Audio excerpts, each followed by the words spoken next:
ప్రభు వాక్యము ద్వారా మనతో మాట్లాడినట్లుగా స్తోత్రించదము. దేవుని యొక్క వాక్యం చదువుకుందాం. దేవుని వచనத்தை நாம் வாசிப்போம்.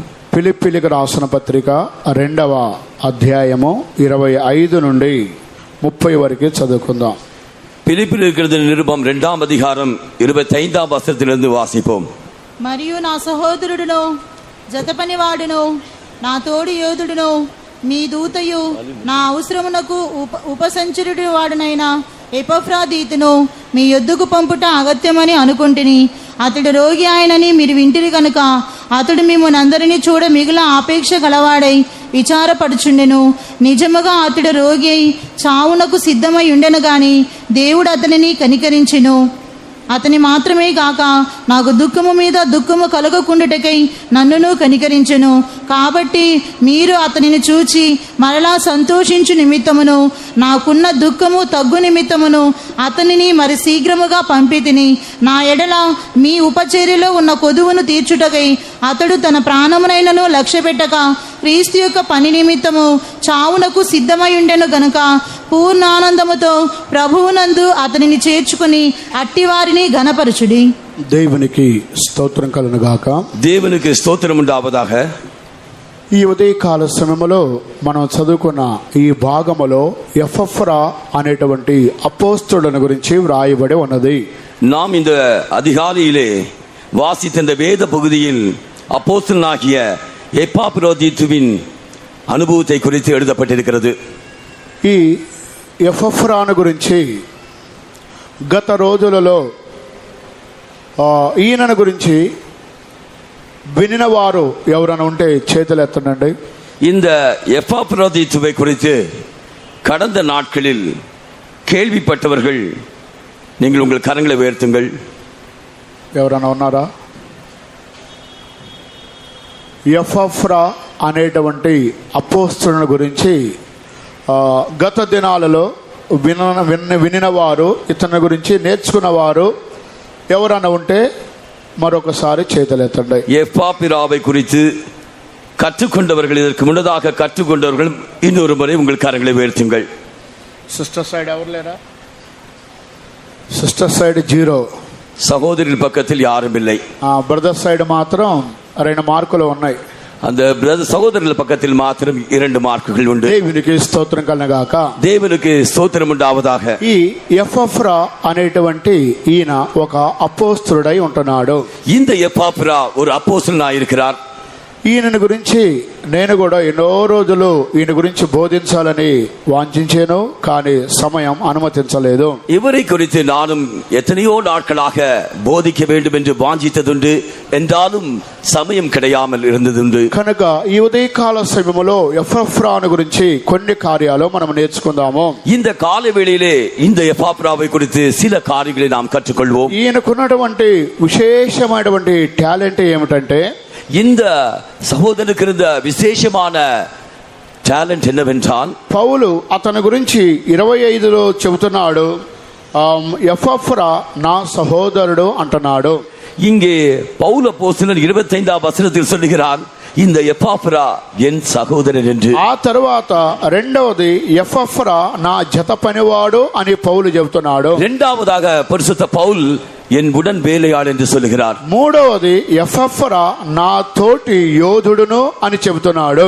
மூன்றாவதாக பரிசுத்த பவுல் அவன் என் உடன் தோழன் என்று சொல்லுகிறார். నాలుగవది అతడు మీ దూతయు అని చెబుతున్నాడు. நான்காவதாக உங்கள் ஸ்தானாதிபதி என்று சொல்லுகிறார். ఐదవది నా అవసరమునకు ఉపచరించిన వాడనైనా ఎపఫ్రాను అని రాయబడి ఉన్నది. ஐந்தாவதாக என் குறைச்சலுக்கு உதவி செய்கிற எப்பாப்ரா என்று சொல்லுகிறார். దేవునికి స్తోత్రం కలుగుగాక. దేవునికి స్తోత్రం ఉండావதாக. ఈ 5 శ్రేష్టమైనటువంటి ఒక అనుభవములు ఈ ఎపఫ్రాలో కనబడుతున్నవి. இந்த 5 விசேஷமான அனுபவங்கள் இந்த எப்பாப்ராவிடம் காணப்பட்டது. దేవునికి స్తోత్రం కలుగుగాక. దేవునికి స్తోత్రం ఉండావதாக. ఇవి ఆయనను గురించి పౌలు సంబోధించినటువంటి కార్యములు 5 కార్యాలు. இவரை குறித்து அப்போஸ்தலனாகிய பவுல் தொகைப்படுத்திய காரியங்கள் தான் இவை. ఈ ఉదయకాల సమయంలో ఇవి మాత్రమే కాకుండా ఎపఫ్రాలో మరికొన్ని శ్రేష్టమైన కార్యాలు కనబడుచున్నవి. இந்த காலவெளியில் நாம் பார்க்கும்போது இந்த 5 காரியங்களை மாத்திரமே அல்லாமல் இந்த எப்பாப்ரோடைய ஜீவியத்தில் அநேக விதமான விசேஷ காரியங்கள் காணப்படுகின்றன. ఈయన పౌలుకి సహోదరుడుగా ఉన్నాడు, జత పనివాడుగా ఉన్నాడు. இவர் பவுல் அப்போஸ்தலனுக்கு சகோதரனாகவும் உடன் வேலையாளாகவும் இருக்கிறார். యోధుడుగా ఉన్నాడు. ఆ తర్వాత ఆయన ఒక దూతగా ఉన్నాడు. இவன் வியாதிப்பட்டவனாகவும் ஒரு தூதனை போன்றவும் இருந்தான். ప్రతి అవసరమును తీర్చేటువంటి వ్యక్తిగా ఉన్నాడు. அவருடைய குறைச்சல் எல்லாவற்றையும் கூட தீர்க்கிறவனாக இருந்தான். దేవునికి స్తోత్రం కలుగాక. தேவனுக்கு ஸ்தோத்திரம் உண்டாவதாக. ఈ ఎపఫ్రాలో ఉన్నటువంటి కొన్ని స్వభావాలు మనం చూసినప్పుడు இந்த எப்பாப்பிராவிலே காணப்படுகிற சில குணாதிசயங்களை நாம் பார்க்கும்போது ఎపఫ్రా అనగా ఏమిటంటే, இந்த எப்பாப்பிரா என்றால் அர்த்தம் என்னவென்றால் ఈయన సౌందర్యము కలిగిన వాడు లేదా ఆకర్షణ శక్తి కలిగిన వాడు అని అర్థము. இந்த எப்பாப்பிரா என்றால் அவன் சௌந்தரியம் உள்ளவன், இல்லாவிட்டால் கவர்ந்திழுக்கக்கூடியவன். ఎపఫ్రా అనేటువంటి అపోస్తలుడు అనగా ఇతడు సౌందర్యము కలిగిన వాడు, మంచి ఆకర్షణ శక్తి కలిగిన వాడే ఈ ఎపఫ్రా. இந்த எப்பாப்பிரா என்றால் அவன் சௌந்தரியம் உள்ளவன், அனைவரையும் இழுக்கக்கூடியவன். సేవ విషయములో పౌలుకి సహకారిగా ఉండి ఆయన సౌందర్యముగాను ఆకర్షణీయమైన శక్తి కలిగిన వాడుగా నడిపించే వారికి దృష్టిలో ఎపఫ్రా ఉంటున్నాడు. இவன் ஊழியத்தின் விஷயத்திலே பரிசுத்த பவுலுக்கு இவன் உடன் வேலையாளாகவும் அவன் ஊழியம் செய்யும் போது மற்றவர்களை கவர்ந்தெடுக்கக்கூடிய உதவியாளனாகவும் அவன் காணப்பட்டான். పౌలు పెద్ద స్థానములో ఒక సెంటర్ పాస్టర్ గాను, చీఫ్ పాస్టర్ గాను, ఒక నడిపించే ఒక గొప్ప అపోస్తలుడుగా పౌలు కనబడుచున్నాడు. பரிசுத்த பவுல் அவர் ஒரு சென்ட்ரல் பாஸ்டராகவும் ஒரு சீஃப் பாஸ்டராகவும் எல்லாரையும் நடத்துகிற முன்னாள் இருக்கிற பரிசுத்தவானாக அவர் காணப்பட்டார். ఎపఫ్రా అయితే పౌలు కింద చిన్న సేవకుడుగా చేయుచున్నాడు. ஆனால் இந்த எப்பாப்ரா பவுலின் கீழ் சிறிய ஊழியக்காரனாய் அவன் ஊழியம் செய்கிறான். ఎపఫ్రా పౌలుకి సహకారిగా, దూతగా, జత పనివాడుగా, ఆశీర్వాదకరంగా ఉన్నాడే గాని తలనొప్పిగా ఒక్కరోజు కూడా లేనే లేడు. இந்த எப்பாப்ரா பரிசுத்த பவுலுக்கு உடன் சேவகனும், அவன் ஒரு குறைச்சலைக்கு உதவி செய்கிறவனும், அவன் உடன் வேலையாளுமாய் இருந்தான் ஒழிய அவன் ஒருபோதும் அவருக்கு தலைவலியாயில்லை. కనుక ఎపఫ్రా అనగా సౌందర్యము కలిగిన వాడు, ఆకర్షణీయమైనటువంటి ఒక శక్తి కలిగిన వాడే ఎపఫ్రా. இந்த எப்பாப்ரா என்றால் அவன் சௌந்தரியம் உள்ளவனும் கவர்ந்தெடுக்கக்கூடியவனுமாய் இருந்தான் என்று நாம் பார்க்கிறோம். ఎప్పుడు ఎపఫ్రా ఆయన సౌందర్యము కలిగిన వాడుగాను ఆకర్షణీయమైన శక్తి కలిగిన వాడుగా కనబడుచున్నాడు. இவன் எப்பொழுது அவன் சௌந்தரியம் உள்ளவனாகவும் மற்றவர்களை கவர்ந்தெடுக்கக்கூடியவனாகவும் காணப்படுகிறான். ఒక ప్రక్క నడిపించే వారికి అనుకూలంగా ఉన్నాడు, మరొక ప్రక్క సంఘమునకు ఆయన సౌందర్యముగా ఆకర్షణీయమైన శక్తి కలిగిన వాడుగా ఉంటున్నాడు. அவன் ஒரு பக்கத்திலே நடத்திப்புக்காரருக்கு உதவியாளனாக காணப்படுகிறான், இன்னொரு பக்கத்திலே சபையாருக்கு முன்பாக அவன் சௌந்தரியம் உள்ளவனும் கவர்ந்தெடுக்கக்கூடியவனுமாய் காணப்படுகிறான். ఆయన మారు మనసు పొంది బాప్తిస్మము తీసుకొని పరిశుద్ధాత్మ పొంది పరిశుద్ధుల యొక్క ఐక్యతలో శ్రేష్టమైన మార్గములో ఉన్నందువల్ల రెండు వైపులా విశేషమైన వ్యక్తిగా కనబడుచున్నాడు. அவன் ரட்சிக்கப்பட்டு அவன் ஞானஸ்நானம் எடுத்து பரிசுத்தாவின் அபிஷேகத்தை பெற்று அப்போஸ்தல ஊழியத்தில் அவன் இருப்பதினால் அவன் இரண்டு பக்கத்திலும் ஆசீர்வாதத்தை பெற்றவன். ఒక ప్రక్క దైవ సేవకులకి, మరొక ప్రక్క సంఘములను విశ్వాసులకి, నూతన ఆత్మలకి అందరికీ ఈయన సౌందర్యము కలిగిన అపోస్తలుడుగా ఉన్నాడు. அவன் ஒரு பக்கத்தில் ஊழியர்களுக்கும் இன்னொரு பக்கத்தில் விசுவாசிகள் புதிய ஆத்துமாக்களுக்கு முன்பாக அவன் சௌந்தரியம் உள்ளவனாய் கவர்ந்தெடுக்கக்கூடியவனாய் காணப்பட்டான். తన పైన ఉన్న నాయకులకు కూడా ఆయన విశేషమైన సౌందర్యము కలిగిన వాడుగా ఉన్నాడు. அவன் தனக்கு முன்னாக இருக்கிற நடத்திப்புக்காரர்களுக்கு முன்பாகவும் அவன் சௌந்தரியம் உள்ளவனாய் இருந்தான். ప్రియమైన దేవుని యొక్క బిడ్డలారా, பிரியமான தேவனுடைய பிள்ளைகளே, ఈ దినాలలో ఎపఫ్రా వలె మన ఒక్కొక్కరం కూడా సౌందర్యము కలిగిన వారంగాను ఆకర్షణీయమైన శక్తి కలిగిన అపోస్తలుల వలె ఈ దినాలలో నీవు నేను కూడా కనబడవలెను. நாமும் கூட இந்த நாட்களிலே இந்த எப்பாப்ராவை போல், இந்த சௌந்தரியம் உள்ளவனை போல் மற்றவர்களை கவர்ந்திருக்கக்கூடிய சக்தி உடையவனாக நாமும் காணப்பட வேண்டும். కనుక ఈ దినాలలో ఎపఫ్రా వలె ఆకర్షణీయమైన సౌందర్యము కలిగిన వ్యక్తులుగా నడిపించే వారికి మనం సహాయంగా ఉన్నామా, లేదా సంగమనకు నడిపించే వారికి మనం తలనొప్పిగా కనబడుచున్నామా? இந்நாட்களிலே நடத்திப்புக்காரர்களுக்கு முன்பாக நாம் சௌந்தரியம் உள்ளவர்களும் மற்றவர்களை கவர்ந்தெடுக்கக்கூடியவர்களுமாக உதவியாக இருக்கிறோமா, இல்லையா நாம் ஒரு தலைவலியாக அவர்களுக்கு விரோதமாக நாம் நிற்கிறோமா? நாம் சோதித்து பார்க்கிறோம். మనము ఎపఫ్రా వలె శ్రేష్టమైన జనులుగా కనబడవలెను. நாம் ఎపఫ్రాவை పోలవే విశేషమైన జనமாக కాణపడ வேண்டும். ఇది ఎపఫ్రాలో ఉన్నటువంటి మొదటి యొక్క అనుభవం అంటున్నది. ఇది ఎపఫ్రాவில் உள்ள முதல் அனுபவமாய் காணப்படுகிறது. రెండవదిగా చూచినట్లయితే நாம் இரண்டாவதாக பார்க்கும்போது ఎపఫ్రా ఆయన ఒక యూదుడుగా కనబడుచున్నాడు. இந்த எப்பாப்ரா ஒரு யூதனாயிருக்கிறார். యూదులు వారు పాపముతో సాంగత్యము చేయనే చేయరు. இந்த யூதர் அவர் பாவங்களோடு சம்பந்தம் வைத்துக் கொள்ள மாட்டார்கள். ఈ ఎపఫ్రా యూదా గోత్రమునకు చెందినవాడుగా ఉన్నాడు. இந்த எப்பாப்ரா யூதா கோத்திரத்தை சேர்ந்தவனாயிருக்கிறார். మన యేసు క్రీస్తు కూడా యూదా గోత్రమునకు చెందినవాడు. நம்முடைய கர்த்தராகிய இயேசு கிறிஸ்துவும் கூட யூதா கோத்திரத்தை சேர்ந்தவர். మనము కూడా యూదులుగా అంతరంగములో కనపడాలి. நாமும் கூட யூதர்களாய் நம்முடைய உள்ளத்திலே காணப்பட வேண்டும். రోమిలికి రాసిన పత్రిక 2వ అధ్యాయము 28వ వచనానికి మనం వచ్చినట్లయితే, ரோமருக்கு எழுதின நிருபம் 2ஆம் அதிகாரம் 28ஆம் வசனத்துக்கு நாம் வருவோம் என்றால், అంతరంగమందు యూదుడైన వాడే యూదుడు, బాహ్యముగా యూదుడుగా ఉన్నవాడు యూదుడు కాడు. புறம்பாக யூதனானவன் யூதன் அல்ல, உள்ளாக யூதனானவனே யூதன் என்று நாம் வாசிக்கிறோம். చదవండి, வாசியுங்கள். బాహ్యమునకు యూదుడైన వాడు యూదుడు కాడు, శరీరమందు బాహ్యమైన సున్నతి కాదు, అయితే అంతరంగమందు యూదుడైన వాడే యూదుడు. మరియు సున్నతి హృదయ సంబంధమైనదై ఆత్మయందు జరుగునదే కాని అక్షరము వలన కలుగునది కాదు. అట్టివానికి మెప్పు మనుషుల వలన కలుగదు, దేవుని వలననే కలుగును. దేవునికి స్తోత్రం కలుగాక. தேவனுக்கு ஸ்தோத்திரம் உண்டாவதாக. అంతరంగమందు యూదుడైన వాడే యూదుడు, உள்ளத்திலே யூதனானவனே யூதன். బాహ్యముగా యూదుడుగా ఉన్నవాడు యూదుడు కానే కాడు. புறம்பாக யூதனானவன் யூதன் அல்ல.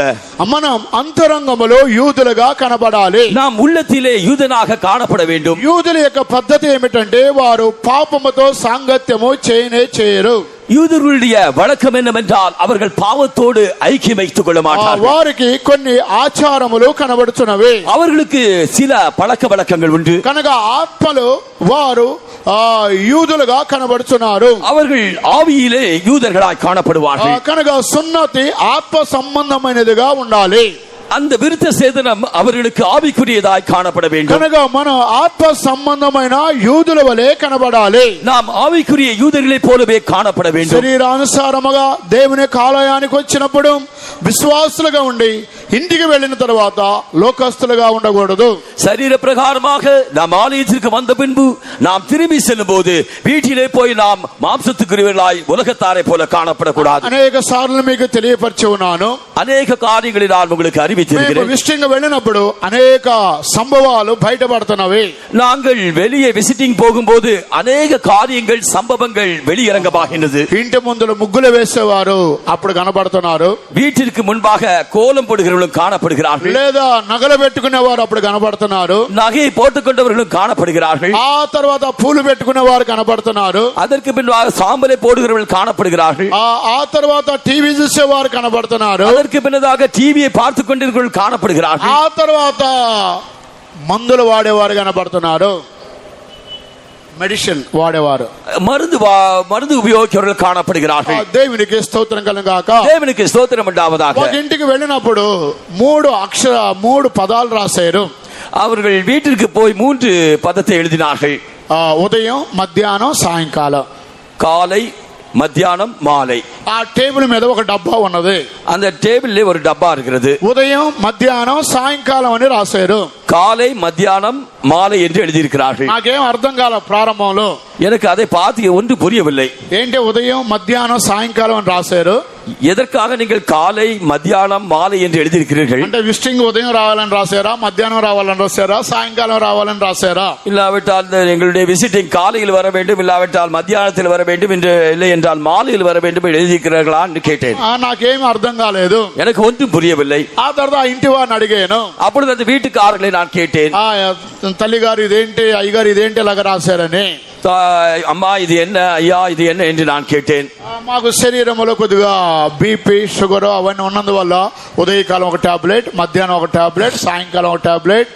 కనుక ఉదయం వేసుకునేది మధ్యాహ్నం వేసుకోకూడదు, మధ్యాహ్నం వేసుకునేది సాయంకాలం వేసుకోకూడదు, సాయంకాలం వేసేది ఉదయం రివర్స్ లో వేయకూడదు. விதமாக அவர்களுக்கு அந்த தாயாருக்கு பிபியும் சுகரும் இருப்பதினாலே அவர்கள் காலையில் இந்த மாத்திரை, மத்தியானம் இந்த மாத்திரை, மாலையில் இந்த மாத்திரை, காலையில் போடுவதை மத்தியானம் போடக்கூடாது, மத்தியானம் போடுவதை மாலையில் போடக்கூடாது என்று ஒரு அவர்களுக்கு அறிவுறுத்தும்படியாக எழுதியிருக்கிறேன் என்றார். కనుక వ్యత్యాసముగా తారుమారుగా ఆ మందులు వాడకూడదు, வித்தியாசமாக தாறுமாறாக மருந்துகளை உபயோகிக்க கூடாது. అందువల్ల ఉదయం వేయాల్సిందే ఉదయమే వేయాలి, காலையில் போட வேண்டிய மருந்தை காலையில் போட வேண்டும், మధ్యాహ్నం వేయాల్సిందే మధ్యాహ్నం వేయాలి, மத்தியானத்தில் போட வேண்டியதை மத்தியானம் போட வேண்டும், సాయంకాలం వేయాల్సిందే సాయంకాలమే వేయాలి, மாலையிலே போட வேண்டியதை மாலையில் போட வேண்டும். అది ఏ మాత్రము కూడా డిఫరెన్స్ అనేది ఉండకూడదు, அதிலே எந்த மாத்திரமும் கூட வித்தியாசம் இருக்கக்கூடாது. దేవునికి స్తోత్రం కలుగాక. தேவனுக்கு ஸ்தோத்திரம் உண்டாவதாக. దేనికి కార్యాలు తెలియపరుస్తున్నాను, எதற்காக இந்த காரியத்தை நான் உங்களுக்கு சொல்லுகிறேன். కనుక ఎఫ్రావలే మనం అంతరంగములో యూదులుగా కనబడాలి. இந்த எபாப்ராவை போல உள்ளத்திலே நாம் யூதர்களாய் காணப்பட வேண்டும். కనుక ఆత్మలో సున్నతి పొందిన వారుగా ఎఫ్రావలే ఉండాలి. இந்த ஆவியின் எழுப்புதல் பெற்றவர்களாய் இந்த எபாப்ராவை போல இருக்க வேண்டும். కనుక గుడికి వచ్చినప్పుడు విశ్వాసులుగా, ఇంటికి వెళ్ళిన తర్వాత లోకస్తులుగా ఉండకూడదు. ஆகையால் நாம் ஆலயத்திற்கு வரும்போது விசுவாசிகளாகவும் வீட்டிற்கு போகும்போது உலகத்தாரை போலவும் நாம் இருக்கக்கூடாது. లోకానుసారమైన జీవితం మనం చేయకూడదు, உலகத்திற்கு ஒத்ததான ஒரு ஜீவித்தை நாம் செய்யக்கூடாது. అంతరంగములో యూదుడైన వాడే యూదుడు, உள்ளத்திலே யூதனானவரே யூதன். ఎఫ్రా ఆత్మలో సున్నతి పొందిన వాడుగా యూదుడుగా కనబడుతున్నాడు. இந்த எபாப்ரா ஆத்மாவிலே அவன் விருத்த சேதனத்தை பெற்றவனாய் யூதனாய் இருந்தான். ఆయన మొట్టమొదటగా అందరికీ సౌందర్యము కలిగిన వాడుగాను ఆకర్షణీయమైన శక్తి కలిగిన వాడుగా ఉన్నాడు. அவன் முதலாவதாக எல்லாரை பார்க்கிற சௌந்தரியம் உள்ளவனும் மற்றவர்களை கலந்து கொண்டு இருக்கக்கூடிய சக்தி உடையவனாக காணப்பட்டான். రెండవది ఆత్మలో ఆయన సున్నతి కలిగిన యూదుడుగా కనబడుతున్నాడు. இரண்டாவதாக அவன் ஆவியிலே விருத்த சேதனம் பெற்ற யூதனாக காணப்பட்டான். మూడవదిగా చూచినట్లయితే மூன்றாவதாக பார்க்கும்போது ఫిలిప్పీలకు రాసిన పత్రిక 2వ అధ్యాయము பிலிப்பிலுக்கு எழுதின நிருபம் 2వ అధ్యాయం 26వ వాక్యం 26వ వచనం. అతడు రోగి ఆయనని మీరు వింటిరు కనుక అతడు మిమ్మల్ని అందరినీ చూడ మిగుల ఆపేక్ష గలవాడై విచారపడుచుండెను. దేవునికి స్తోత్రం కలుగాక. దేవునికి స్తోత్రం ఉండావதாக. వ్యాధి సమయంలో కూడా ప్రజలను విచారించేటువంటి ఒక స్వభావము ఎఫ్రాకు ఉన్నది. இந்த எப்பாப்ராவுக்கு வியாதியின் நேரத்திலும் கூட மற்றவர்களை விசாரிக்கக்கூடிய வாஞ்சையுள்ளவனாய் இருந்தான். ప్రజలను విచారించేటువంటి ఒక అనుభవం ఎఫ్రా అనే అపోస్తలుడికి ఉన్నది. ஜனங்களை விசாரிக்கக்கூடிய வாஞ்சையுள்ள ஓர் அனுபவம் இந்த எப்பாப்ரா சகோதரனிலே காணப்பட்டது. ఆరోగ్యము బాగా ఉన్నప్పుడు ప్రజలను విచారించడం కాదు, ஆரோக்கியமும் நன்றாக இருக்கும்போது ஜனங்களை குறித்து விசாரிக்கிற அது அந்த காரியம் அல்ல. ఆరోగ్యము లేనప్పుడు, వ్యాధితో ఉన్నప్పుడు కూడా ప్రజలను పరామర్శించేటువంటి ఒక అనుభవం ఎఫ్రాకు ఉన్నది. ஆரோக்கியம் இல்லாமல் வியாதிப்பட்ட போதிலும் கூட ஜனங்களை பராமரிக்கிற ஓ நல்ல அனுபவம் இந்த எப்பாப்ராவிலே காணப்பட்டது. ఎవరు వ్యాధితో కనబడుతున్నారు, யார் வியாதியாய் காணப்படுகிறார், ఎవరు పలు విధమైన అప్పుల సమస్యలతో కనబడుతున్నారు, யார் பலவிதமான கடன் பாரத்தினால் காணப்படுகிறார், ఎవరు కుటుంబంలో ఇల్లు వాకిళ్లు లేకుండా కష్టపడుతున్నారు, யார் குடும்பத்திலே வீடு இல்லாமல் கஷ்டப்படுகிறார்கள், ఎవరు గర్భఫలము లేని వారుగా కనబడుతున్నారు, யார் கர்ப்பத்தின் பலன் இல்லாமல் காணப்படுகிறார்கள், ఎవరికి వివాహం జరగకుండా వారు కష్టపడుతున్నారు, யார் விவாகம் நடைபெறாமல் கஷ்டப்படுகிறார்கள், ఎవరు ఆర్థిక ఇబ్బందులతో కష్టపడుతున్నారు, இவர்கள் பண கஷ்டத்தினால் கஷ்டப்படுகிறார்கள், ఎవరు ఆత్మలో వెనుకబడిపోయి దేవుల్లో తొట్టిల్లిన వారుగా కనబడుతున్నారు, யார் ஆவிக்குரிய ஜீவியத்திலே பின்மாற்றமடைந்து ஜீவியத்திலே இடர்நடைந்தவர்களாய் காணப்படுகிறார்கள், ఎవరు గుడికి వస్తున్నారు రావట్లేదని పరామర్శించడానికి మనస్సు ఎఫ్రాకు ఉన్నది. யார் ஆலயத்துக்கு வருகிறார்கள் வரவில்லை என்கிற ஜனங்களை பராமரிக்கிற ஒரு அனுபவம் இந்த எப்பாப்ராவிலே காணப்பட்டது. తాను వ్యాధితో బాధపడుతూ పడకలో ఉండి కూడా ప్రజలను విచారపరిచేటువంటి ఒక స్వభావము ఎఫ్రాకు ఉన్నది. தான் வியாதிப்பட்டதாய் இருந்தாய் போதும் அவன் ஜனங்களை விசாரிக்கிற வாஞ்சையுள்ளவனாய் காணப்பட்டான். ఏమనే భక్తుడు కూడా వ్యాధితో ఉండి తన స్నేహితుల కొరకు ఆయన ప్రార్థన చేస్తూ ఉన్నాడు. యోబు என்கிற பக்தன் கூட அவன் வியாதியா இருக்கும் போது தன்னுடைய சிநேகிதர்களுக்காக அவன் ஜெபம் பண்ணினான். 42వ అధ్యాయము 10వ వాక్యము. యోబు 42వ అధికారం 10వ వచనం. మరియు యోబు తన స్నేహితుల నిమిత్తము ప్రార్థన చేసినప్పుడు యెహోవా అతని క్షేమస్థితిని మరలా అతనికి దయచేసెను. మరియు యోబునకు పూర్వము కలిగిన దానికంటే రెండంతలు అధికముగా యెహోవా అతనికి దయచేసెను. దేవునికి స్తోత్రం కలుగుగాక. దేవునికి స్తోత్రం ఉండావதாக. యోబు అనేటువంటి భక్తుడు కూడా వ్యాధిలో ఉండి వ్యాధిలో ఉన్న స్నేహితుల కొరకు ఆయన ప్రార్థన చేసి ఉన్నాడు. இந்த யோபு என்கிற பக்தன் கூட அவன் வியாதியா இருந்த போதிலும் வியாதிப்பட்ட தன்னுடைய சிநேகிதருக்காக அவன் ஜெபம் பண்ணினான். ప్రియమైన సహోదరి సహోదరుడా, ప్రియமான సహోదరుడే సహోదరియే, మన జీవితంలో కూడా ఎఫ్రా వలె ప్రజలను గురించి తోటి సంఘముల జనులను గురించి విచారించేటువంటి ఒక మనసు కలిగిన వారుగా మనం ఉండాలి. ప్రియமான దేవుని పిల్లలే, ఎఫ్రాவை పోలவே வியாதிப்பட்ட போதிலும் கூட தம்முடைய ஜனங்களை குறித்து வாஞ்சியுள்ளவனாய் இருக்கிற அனுபவம் நம்மில் காணப்பட வேண்டும். ప్రతి ఒక్కరిని గురించినటువంటి ఒక అవగాహన ఎఫ్రాకు ఉన్నది. ஒவ்வொருவரை குறித்து வியாகுலப்படுகிற ஒரு அனுபவம் இந்த எப்பாப்ராவிலே காணப்பட்டது. ప్రజలను గురించి ఆయన ఎల్లప్పుడూ విచారించే మనిషిగా కనబడుతున్నాడు. ஜனங்களை குறித்து அவன் எப்பொழுதும் விசாரிக்கிற வாஞ்சியுள்ள மனுஷனாய் காணப்பட்டான். ఈ దినాలలో మనము కూడా అటువంటి స్వభావం కలిగిన వారుగా కనబడాలి. இந்நாட்களிலும் அப்படிப்பட்ட நல்ல சுபாவமுடையவர்களாய் நாமும் காணப்பட வேண்டும். అటువంటి స్వభావం కలిగి ఉన్నప్పుడే క్రీస్తు యొక్క దాసులుగా కనబడుతున్నాము. அப்படிப்பட்ட சுபாவம் உள்ளவர்களாய் இருக்கும்போது தான் கிறிஸ்துவுக்கு வேலையாட்களாய் நாம் காணப்படுகிறோம். ఇది ఎఫ్రాలో ఉన్నటువంటి మూడవ అనుభవం అంటున్నది. இது எப்பாப்ராவிலே உள்ள மூன்றாம் அனுபவமாய் காணப்படுகிறது. నాలుగవదిగా చూసినట్లయితే, நான்காவதாக பார்க்கும்போது ఎఫ్రా తన ప్రాణమును లెక్క చేయని వాడుగా సేవ చేస్తున్నాడు. இந்த எப்பாப்ரா தன்னுடைய ஜீவனையும் பொருட்படுத்தாமல் அவன் ஊழியம் செய்கிறான். 30వ వచనం చదవండి. ఫిలిప్పీలకు రాసిన పత్రిక 2:30వ వచనం. பிலிப்பிலுக்கு எழுதின நிருபம் 2వ அதிகாரம் 30వ వచనத்தை వాసింగల్. నా ఎడల మీ ఉపచర్యలో ఉన్న కొదువను తీర్చుటకై అతడు తన ప్రాణమునైనను లక్ష్య పెట్టక క్రీస్తు యొక్క పని నిమిత్తము చావునకు సిద్ధమైండెను గనుక పూర్ణానందముతో ప్రభువునందు అతనిని చేర్చుకుని అట్టివారిని ఘనపరచుడి. దేవునికి స్తోత్రం కలుగాక.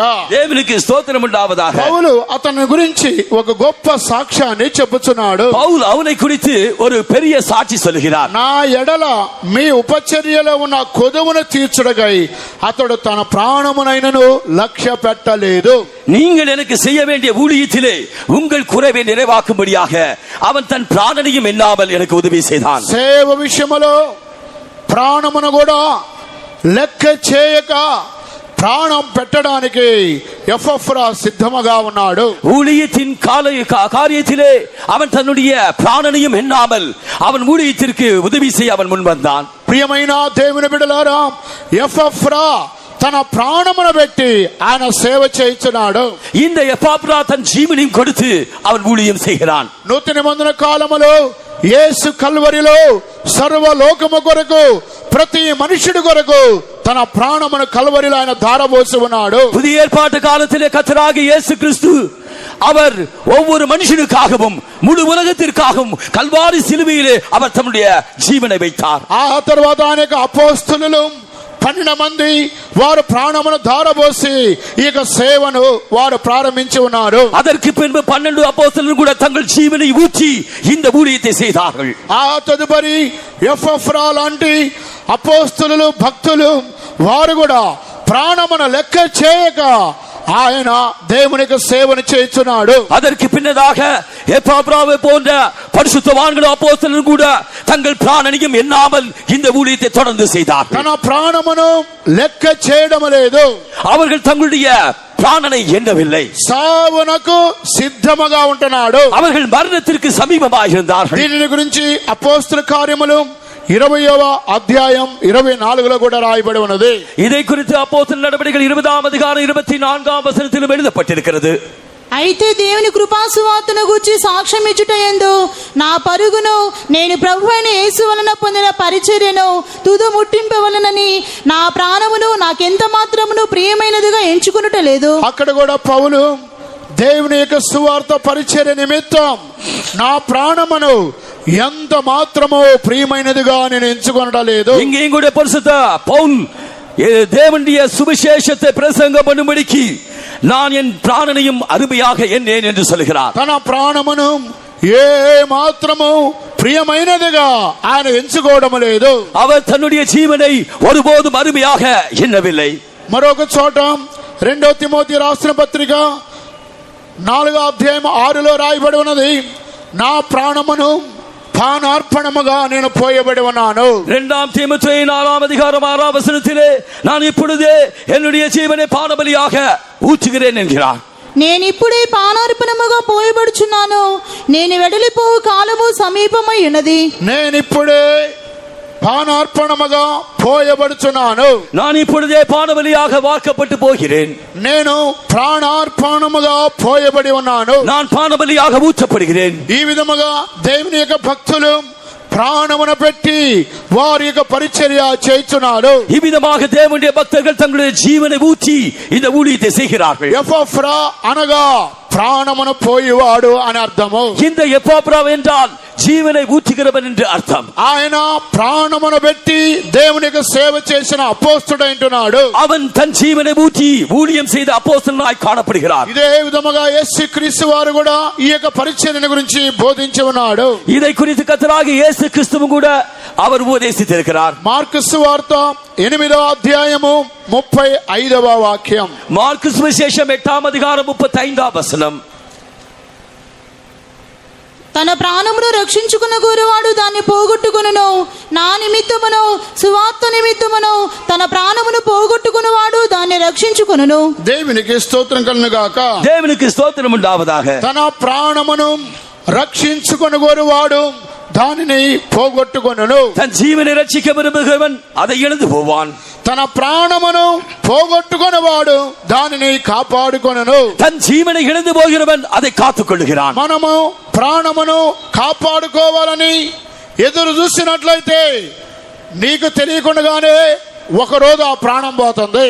நீ உன்னுடைய ஜீவனை காத்துக்கொள்ள வேண்டும் என்று நீ முயற்சி செய்தால் நீ அறியாமலேயே ஒரு நாளில் உன் ஜீவனை இழந்து போவாய். అయితే ప్రాణమును పెట్టి పరిచర్య చేసినట్లయితే ఆ ప్రాణం పెట్టేవారు అనేక సంవత్సరాలు వారు కాపాడబడుతున్నారు. ஆனால் ஜீவனை வைத்து நீ ஊழியம் செய்வாயினால் உன்னால் அநேகர் ஜீவனை பெறுவார்கள். ప్రాణమును ఎవరైతే కాపాడుకుంటారో వారు దానిని పోగొట్టుకుంటున్నారు. யார் யார் தங்களுடைய பிராணனை காத்துக் கொள்ளுகிறார்களோ அவர்கள் மெய்யாகவே அதை இழந்து போகிறார்கள். ప్రాణమును ఎవరైతే పెట్టి దేవుని కొరకు ప్రయాసపడుతున్నారో వారు చాలా కాలం జీవిస్తున్నారు. யார் தங்களுடைய ஜீவனை வைத்து ஊழியம் செய்கிறார்களோ அவர்கள் அதிக நாட்களாக ஜீவிக்கிறார்கள். ఎపఫ్రా ప్రాణమును లెక్క చేయక ఆయన సువార్త సేవను చేసి ఉన్నాడు. இந்த எப்பாப்ரா தன்னுடைய பிராணனையும் எண்ணாமல் இந்த சுவிசேஷ ஊழியத்தை செய்தார். దేవునికి స్తోత్రం కలుగును గాక. தேவனுக்கு ஸ்தோத்திரம் உண்டாவதாக. 4 అనుభవములు ఎపఫ్రా జీవితములో కనబడుచున్నవి. இந்த 4 அனுபவங்களும் எப்பாப்ரா ஜீவியத்திலே காணப்பட்டன. ఆయన సౌందర్యము కలిగిన వాడుగా, ఆకర్షణీయమైన శక్తి కలిగిన వాడుగా ఉన్నాడు. அவர் సౌందర్యం உள்ளவராக மற்றவரை கவர்ந்தெடுக்கக்கூடிய வல்லமை உடையவராய் காணப்பட்டார். రెండవది యూదుడుగా కనబడుచున్నాడు. இரண்டாவதாக அவர் யூதனாய் இருந்தார். మూడవది ఆయన అనేక మంది జనులను విచారించేవాడుగా ఉన్నాడు. மூன்றாவதாக அவர் அநேகரை விசாரிக்கிற வாஞ்சியுள்ளவராய் இருந்தார். నాలుగవది ప్రాణమును పెట్టిన అపోస్తలుడుగా కనబడుచున్నాడు. நான்காவதாக தன் ஜீவனை வைத்து ஊழியம் செய்த அப்போஸ்தலனாய் இருக்கிறார். దేవునికి స్తోత్రం కలుగుగాక. தேவனுக்கு ஸ்தோத்திரம் உண்டாவதாக. కొలస్సీయులకు రాసిన పత్రిక మొదటి అధ్యాయానికి మనం వచ్చినట్లయితే கொலோசையருக்கு எழுதின நிருபம் 1ஆம் அதிகாரத்துக்கு நாம் வருவோம் என்றால் 7వ వాక్యం మనం చదువుకుందాం. 7ஆம் వచనத்தை நாம் వాసిపోం. ఎపఫ్రాను మా ప్రియుడైన తోడి దాసుని వలన మీరు ఈ సంగతులను నేర్చుకుంటిరి. అతడు మా విషయములో నమ్మకమైన క్రీస్తు పరిచారకుడు. అతడు ఆత్మయందుని మీ ప్రేమను మాకు తెలిపినవాడు. దేవునికి స్తోత్రం కలుగుగాక. தேவனுக்கு ஸ்தோத்திரம் உண்டாவதாக. 5వదిగా చూచినట్లయితే ఎపఫ్రా అను మా ప్రియుడైన తోడి దాసుని వలన మీరు ఈ సంగతులు నేర్చుకుంటారు. 5వதாக என் பிரியமான உடன் வேலையாள் மூலமாக இந்த காரியங்களை கற்றிருக்கிறீர்கள். ఎపఫ్రా ద్వారా అనేక మంది మంచి కార్యాలు నేర్చుకున్నారు. இந்த எப்பாப்ரா மூலமாக அநேகர் நல்ல காரியங்களை கற்றிருக்கிறார்கள். ఎపఫ్రాలో ఉన్నటువంటి దివ్య స్వభావాలు చూచి సంఘములు, తోటి సేవకుల, విశ్వాసులు అనేక మంది ఎపఫ్రా ద్వారా ఎన్నో కార్యాలు నేర్చుకున్నారు. இந்த எப்பாப்ராவின் மூலமாக சபையிலே உடன் வேலையாட்களும் விசுவாசிகளும் అనేக நல்ல காரியங்களை கற்றிருக்கிறார்கள். అనేక మందికి ఆయన మాదిరిగా జీవించాడు. అనేகருக்கு அவர் மாதிரியாக ஜீவித்தார். ఆయనలో అనేకమైన దివ్య స్వభావాలు ఉన్నవి. அவரிலே అనేక విధமான దివ్య స్వభావங்கள் కాணப்பட்டன. అనేక మంది సేవకులు విశ్వాసులు నేర్చుకోదగిన క్రియలు ఆయనలో కనబడుతున్నవి. అనేక ஊழியர்களும் விசுவாசிகளும் கற்றுக்கொள்ள தகுந்த நல்ல காரியங்கள் அவரிலே காணப்பட்டன. ఆయన జీవితం ద్వారా, ప్రార్థన ద్వారా, మాటల ద్వారా, స్వభావం ద్వారా అనేక మంది అనేక కార్యాలు ఆయన ద్వారా నేర్చుకున్నారు. அவருடைய ஜெபத்தின் மூலமாகவும், அவருடைய உபதேசத்தின் மூலமாகவும், அவருடைய கிரியைகளின் மூலமாகவும், அவருடைய நடவடிக்கையின் மூலமாகவும் అనేక நல்ல காரியங்களை கற்றுக்கொண்டார்கள். యేసు క్రీస్తు కూడా నేను సాత్వికుడను, దీన మనసు గలవాడను, నా యొద్దకు రండి, నా కాడి మీ మీద ఉంచి మీరు నేర్చుకొనుడి అని ప్రభు చెబుతున్నాడు. அவ்விதமாகவே கர்த்தராகிய இயேசு கிறிஸ்துவும் கூட நான் சாந்தமும் மனத்தாழ்மையுமா இருக்கிறேன், என் நுகத்தை உங்கள் மேல் ஏற்றுக்கொண்டு என்னிடத்தில் கற்றுக்கொள்ளுங்கள் என்றார். మత్తయి సువార్త 11వ అధ్యాయము 29వ వచనము. மத்தேயு சுவிசேஷம் 11వ అధ్యాయం 29వ వచనం. నేను సాత్వికుడును, దీన మనసు గలవాడును గనుక మీ మీద నా కాడి ఎత్తుకుని నా యొద్ద నేర్చుకొనుడి, అప్పుడు మీ ప్రాణములకు విశ్రాంతి దొరుకును. దేవునికి స్తోత్రం కలుగుగాక. దేవునికి స్తోత్రం ఉండావதாக. ఇక్కడ యేసుక్రీస్తు వారు నా యొద్దకు వచ్చి నేర్చుకొనుడి అని ప్రభు చెబుతున్నాడు. இங்கே கர்த்தராகிய இயேசு கிறிஸ்து என்னிடத்தில் வந்து கற்றுக்கொள்ளுங்கள் என்கிறார். యేసు ప్రభు ద్వారా కొంతమంది కొన్ని కార్యాలు నేర్చుకుంటున్నారు. கர்த்தராகிய இயேசு கிறிஸ்துவின் மூலமாக சிலர் சில காரியங்களை கற்றுக்கொண்டார்கள். పౌలు కూడా ఇక్కడ ఎపఫ్రాను గురించి ఏమని బోధిస్తున్నాడంటే, அப்போஸ்தலனாகிய பவுలు கூட இங்கே எபப்ராவை குறித்து போதிக்கிறார் என்றார். నాకు ప్రియముగా ఉన్న ఎపఫ్రా ద్వారా మీరు ఈ సంగతులన్నీ కూడా నేర్చుకొని ఉన్నారు. எங்களுக்கு பிரியமான எபப்ராவின் மூலமாக நீங்கள் இந்த காரியங்களை கற்றுக்கொண்டீர்கள். ఈ కొలస్సీలకు రాసిన పత్రిక 1వ అధ్యాయము 1వ వచనము నుండి కిందికి మీరు చదువుకున్నట్లయితే, இந்த கொலோசியருக்கு எழுதின நிருபம் 1వ அதிகாரத்தின் 1వ వచనத்திலிருந்து கீழே நீங்கள் வாசிப்பீர்கள் என்றால், ఈ కార్యములన్నీ కూడా ఎపఫ్రా ద్వారా అనేక మంది దేవునికి జనులు మంచి స్వభావాలు నేర్చుకున్నారు. இங்கே எபப்ராவின் மூலமாக అనేక దేవుని జనங்கள் நல்ல தெய்வீக சுபாவங்களை அவர்கள் கற்றுக்கொண்டார்கள். ఈ దినాలలో క్రీస్తు యొక్క స్వభావాలు దేవుని బిడ్డల ద్వారా నేర్చుకునేటువంటి అలవాటు అనేక మందికి లేదు. இந்நாட்களிலே கிறிஸ்துவின் சுபாவங்கள் అనేక విధமான தெய்வ ஜனங்களின் மூலமாக வெளிப்படவில்லை. ఈ రోజులో ఏమి నేర్చుకుంటున్నారు? இந்நாட்களில் நாம் என்ன கற்றுக்கொண்டோம்? సెల్ ఫోన్ ఏ విధంగా ఆపరేటింగ్ చేయాలో అది నేర్చుకుంటున్నారు. செல்போனை எவ்விதமாக உபயோகிக்க வேண்டும் என்று లేదా கற்றுக்கொண்டார்கள். ఇంటర్నెట్, కంప్యూటర్ ఏ విధంగా ఆపరేటింగ్ చేయాలో నేర్చుకుంటున్నారు. இல்லாவிட்டால் இன்டர்நெட், கம்ப்யூட்டர் எவ்விதமாக உபயோகிக்க வேண்டும் என்று கற்றுக்கொண்டார்கள். దేవునికి స్తోత్రం కలుగుగాక. தேவனுக்கு ஸ்தோத்திரம் உண்டாவதாக. లేదా ఏ విధంగా పలు విధమైన నిందలు, అవమానాలు, మోపాలు నేర్చుకుంటున్నారు. ஆகியால் தான் பலவிதமான நிந்தைகள், அவமானங்கள் எழுப்புவதை அவர்கள் கற்றுக்கொண்டார்கள். లేదా ఏ విధంగా పలు విధమైన కార్యములు నేర్చుకుంటున్నారు. இவ்விதமாக பலவிதமான காரியங்களை கற்றுக்கொள்கிறார்கள். అవసరం లేని కార్యాలు నేర్చుకుంటున్నారు, కానీ దేవునికి దివ్య స్వభావాలు నేర్చుకోవడం లేదు. தேவையில்லாத காரியங்கள் அநேகத்தை அவர்கள் கற்றுக்கொள்கிறார்கள், ஆனால் தேவனுடைய திவ்ய சுபாவங்களை கற்றுக்கொள்வதில்லை. వారి మీద వీరి మీద అనేకమైన నిందలు, అవమానాలు కలపడానికి వారు నేర్చుకుంటున్నారు. அவர்கள் மீது இவர்கள் மீது பலவிதமான நிந்தை, அவமானங்களை சுமத்துவதற்கு அவர்கள் లేదా கற்றுக்கொண்டார்கள். అల్లరి చేయడం నేర్చుకుంటున్నారు. இல்லாவிட்டால் கலகம் பண்ணுவதற்கு கற்றுக்கொண்டார்கள். పలు విధమైన వ్యర్థమైన కార్యాలు నేర్చుకుంటున్నారు. பலவிதமான முக்கியமில்லாத காரியங்களை அவர்கள் கற்றுக்கொள்கிறார்கள். కానీ పౌలు ఎపఫ్రాను గురించి ఏమని బోధిస్తున్నాడు? ஆனால் அப்போஸ்தலனாகிய பவுல் எபப்ராவை குறித்து என்ன சொல்கிறார்? నాకు ప్రియమైన ఈ ఎపఫ్రా ద్వారా ఈ సంగతులన్నీ కూడా మీరు నేర్చుకుని ఉన్నారు. எங்களுக்கு பிரியமான எபப்ராவின் மூலமாக இந்த காரியங்களை நீங்கள் கற்றுக்கொண்டீர்கள். ఎపఫ్రా లాంటి దైవ సేవకుల ద్వారా, ఎపఫ్రా లాంటి విశ్వాసుల ద్వారా మంచి కార్యాలు నేర్చుకునే వారుగా మనం ఉండాలి. எபப்ராவை போன்ற ஊழியர்களின் மூலமாக, எபப்ராவை போன்ற விசுவாசிகளின் மூலமாக நல்ல தெய்வீக காரியங்களை நாம் கற்றுக்கொள்ள வேண்டும். మనం దేవుని యొక్క సంఘములో మంచి కార్యాలు మనం నేర్చుకోవాలి. நாம் தேவனுடைய சபையிலே நல்ல காரியங்களை கற்றுக்கொள்ள வேண்டும். ఇది ఎపఫ్రాలో ఉన్నటువంటి 5వ అనుభవం అంటున్నది. இது எபப்ராவில் இருந்த 5ஆம் அனுபவமாய் காணப்படுகிறது. 6వదిగా చూచినట్లయితే, 6ஆவதாக பார்க்கும்போது కొలస్సీలకు రాసిన పత్రిక 1వ అధ్యాయం 7 கொலோசியருக்கு எழுதின நிருபம் 1వ அதிகாரம் 8ஆம் வசனம். అతడు మా విషయములో నమ్మకమైన క్రీస్తు పరిచారకుడు. దేవునికి స్తోత్రం కలుగుగాక. தேவனுக்கு ஸ்தோத்திரம் உண்டாவதாக. అతడు నమ్మకమైన క్రీస్తు పరిచారకుడు.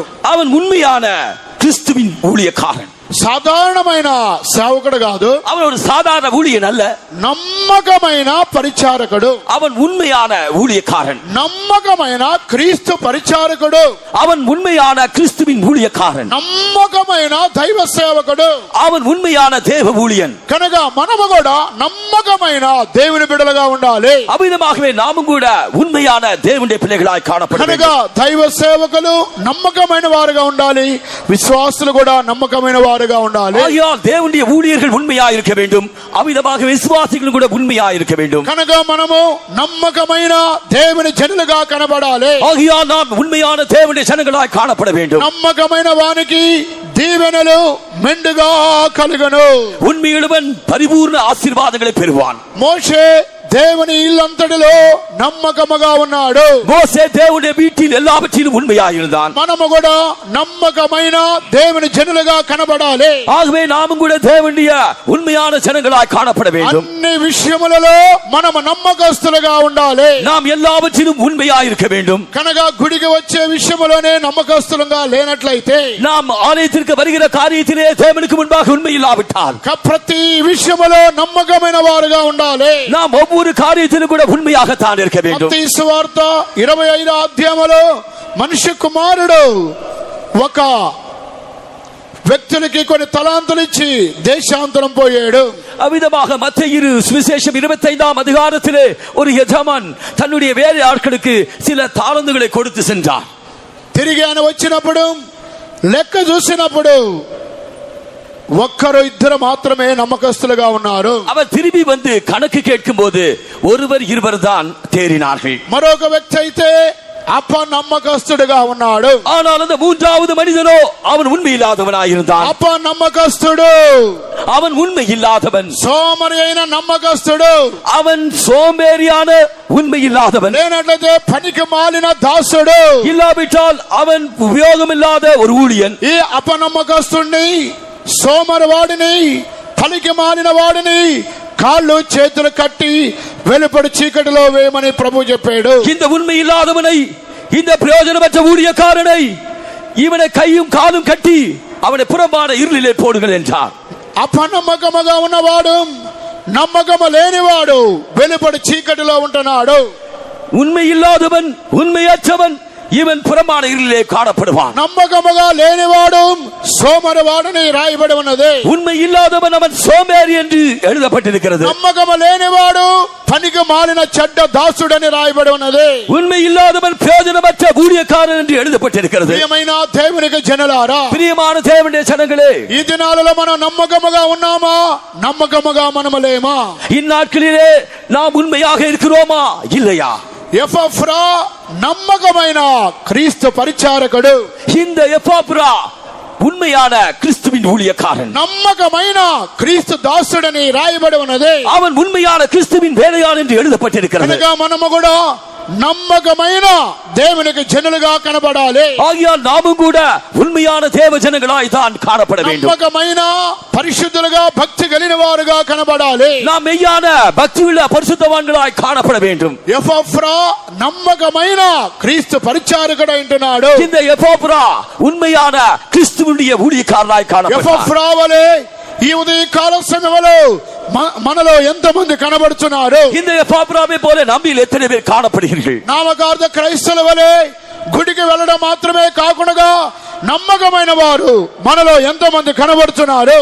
பேர் கிறிஸ்தவர்களை போல ஆலயத்துக்கு போய்விடா இல்லாமல் உண்மையான விசுவாசிகளா நம்மில் எத்தனை பேர் காணப்படுகிறீர்கள்? ప్రియమైన దేవుని బిడ్డలారా, నమ్మకమైన దేవుని జనులుగా మన కనబడాలి. பிரியமான தேவனுடைய பிள்ளைகளே, உண்மையான தேவ ஜனங்களாய் நாம் காணப்பட வேண்டும். ఇది ఎపఫ్రాలో ఉన్నటువంటి 6వ అనుభవం అంటున్నది. இது எப்பாப்ராவிலே காணப்பட்ட 6ஆம் அனுபவமாய் இருக்கிறது. 7వదిగా చూచినట్లయితే, நாம் 7ஆவதாக பார்க்கும்போது ఎపఫ్రా ఆయన క్రీస్తు ప్రేమను ఇతరులకు బయలుపరిచేవాడు. இந்த எப்பாப்ரா 7ஆவதாக கிறிஸ்துவின் அன்பை மற்றவர்களுக்கு வெளிப்படுத்தியவன். కొలస్సీలు రాసిన పత్రిక 1వ అధ్యాయం 8వ వాక్యం. கொலோசியர் 1ஆம் அதிகாரம் 8ஆம் வசனம். అతడు ఆత్మయందులి మీ ప్రేమను మాకు తెలిపినవాడు.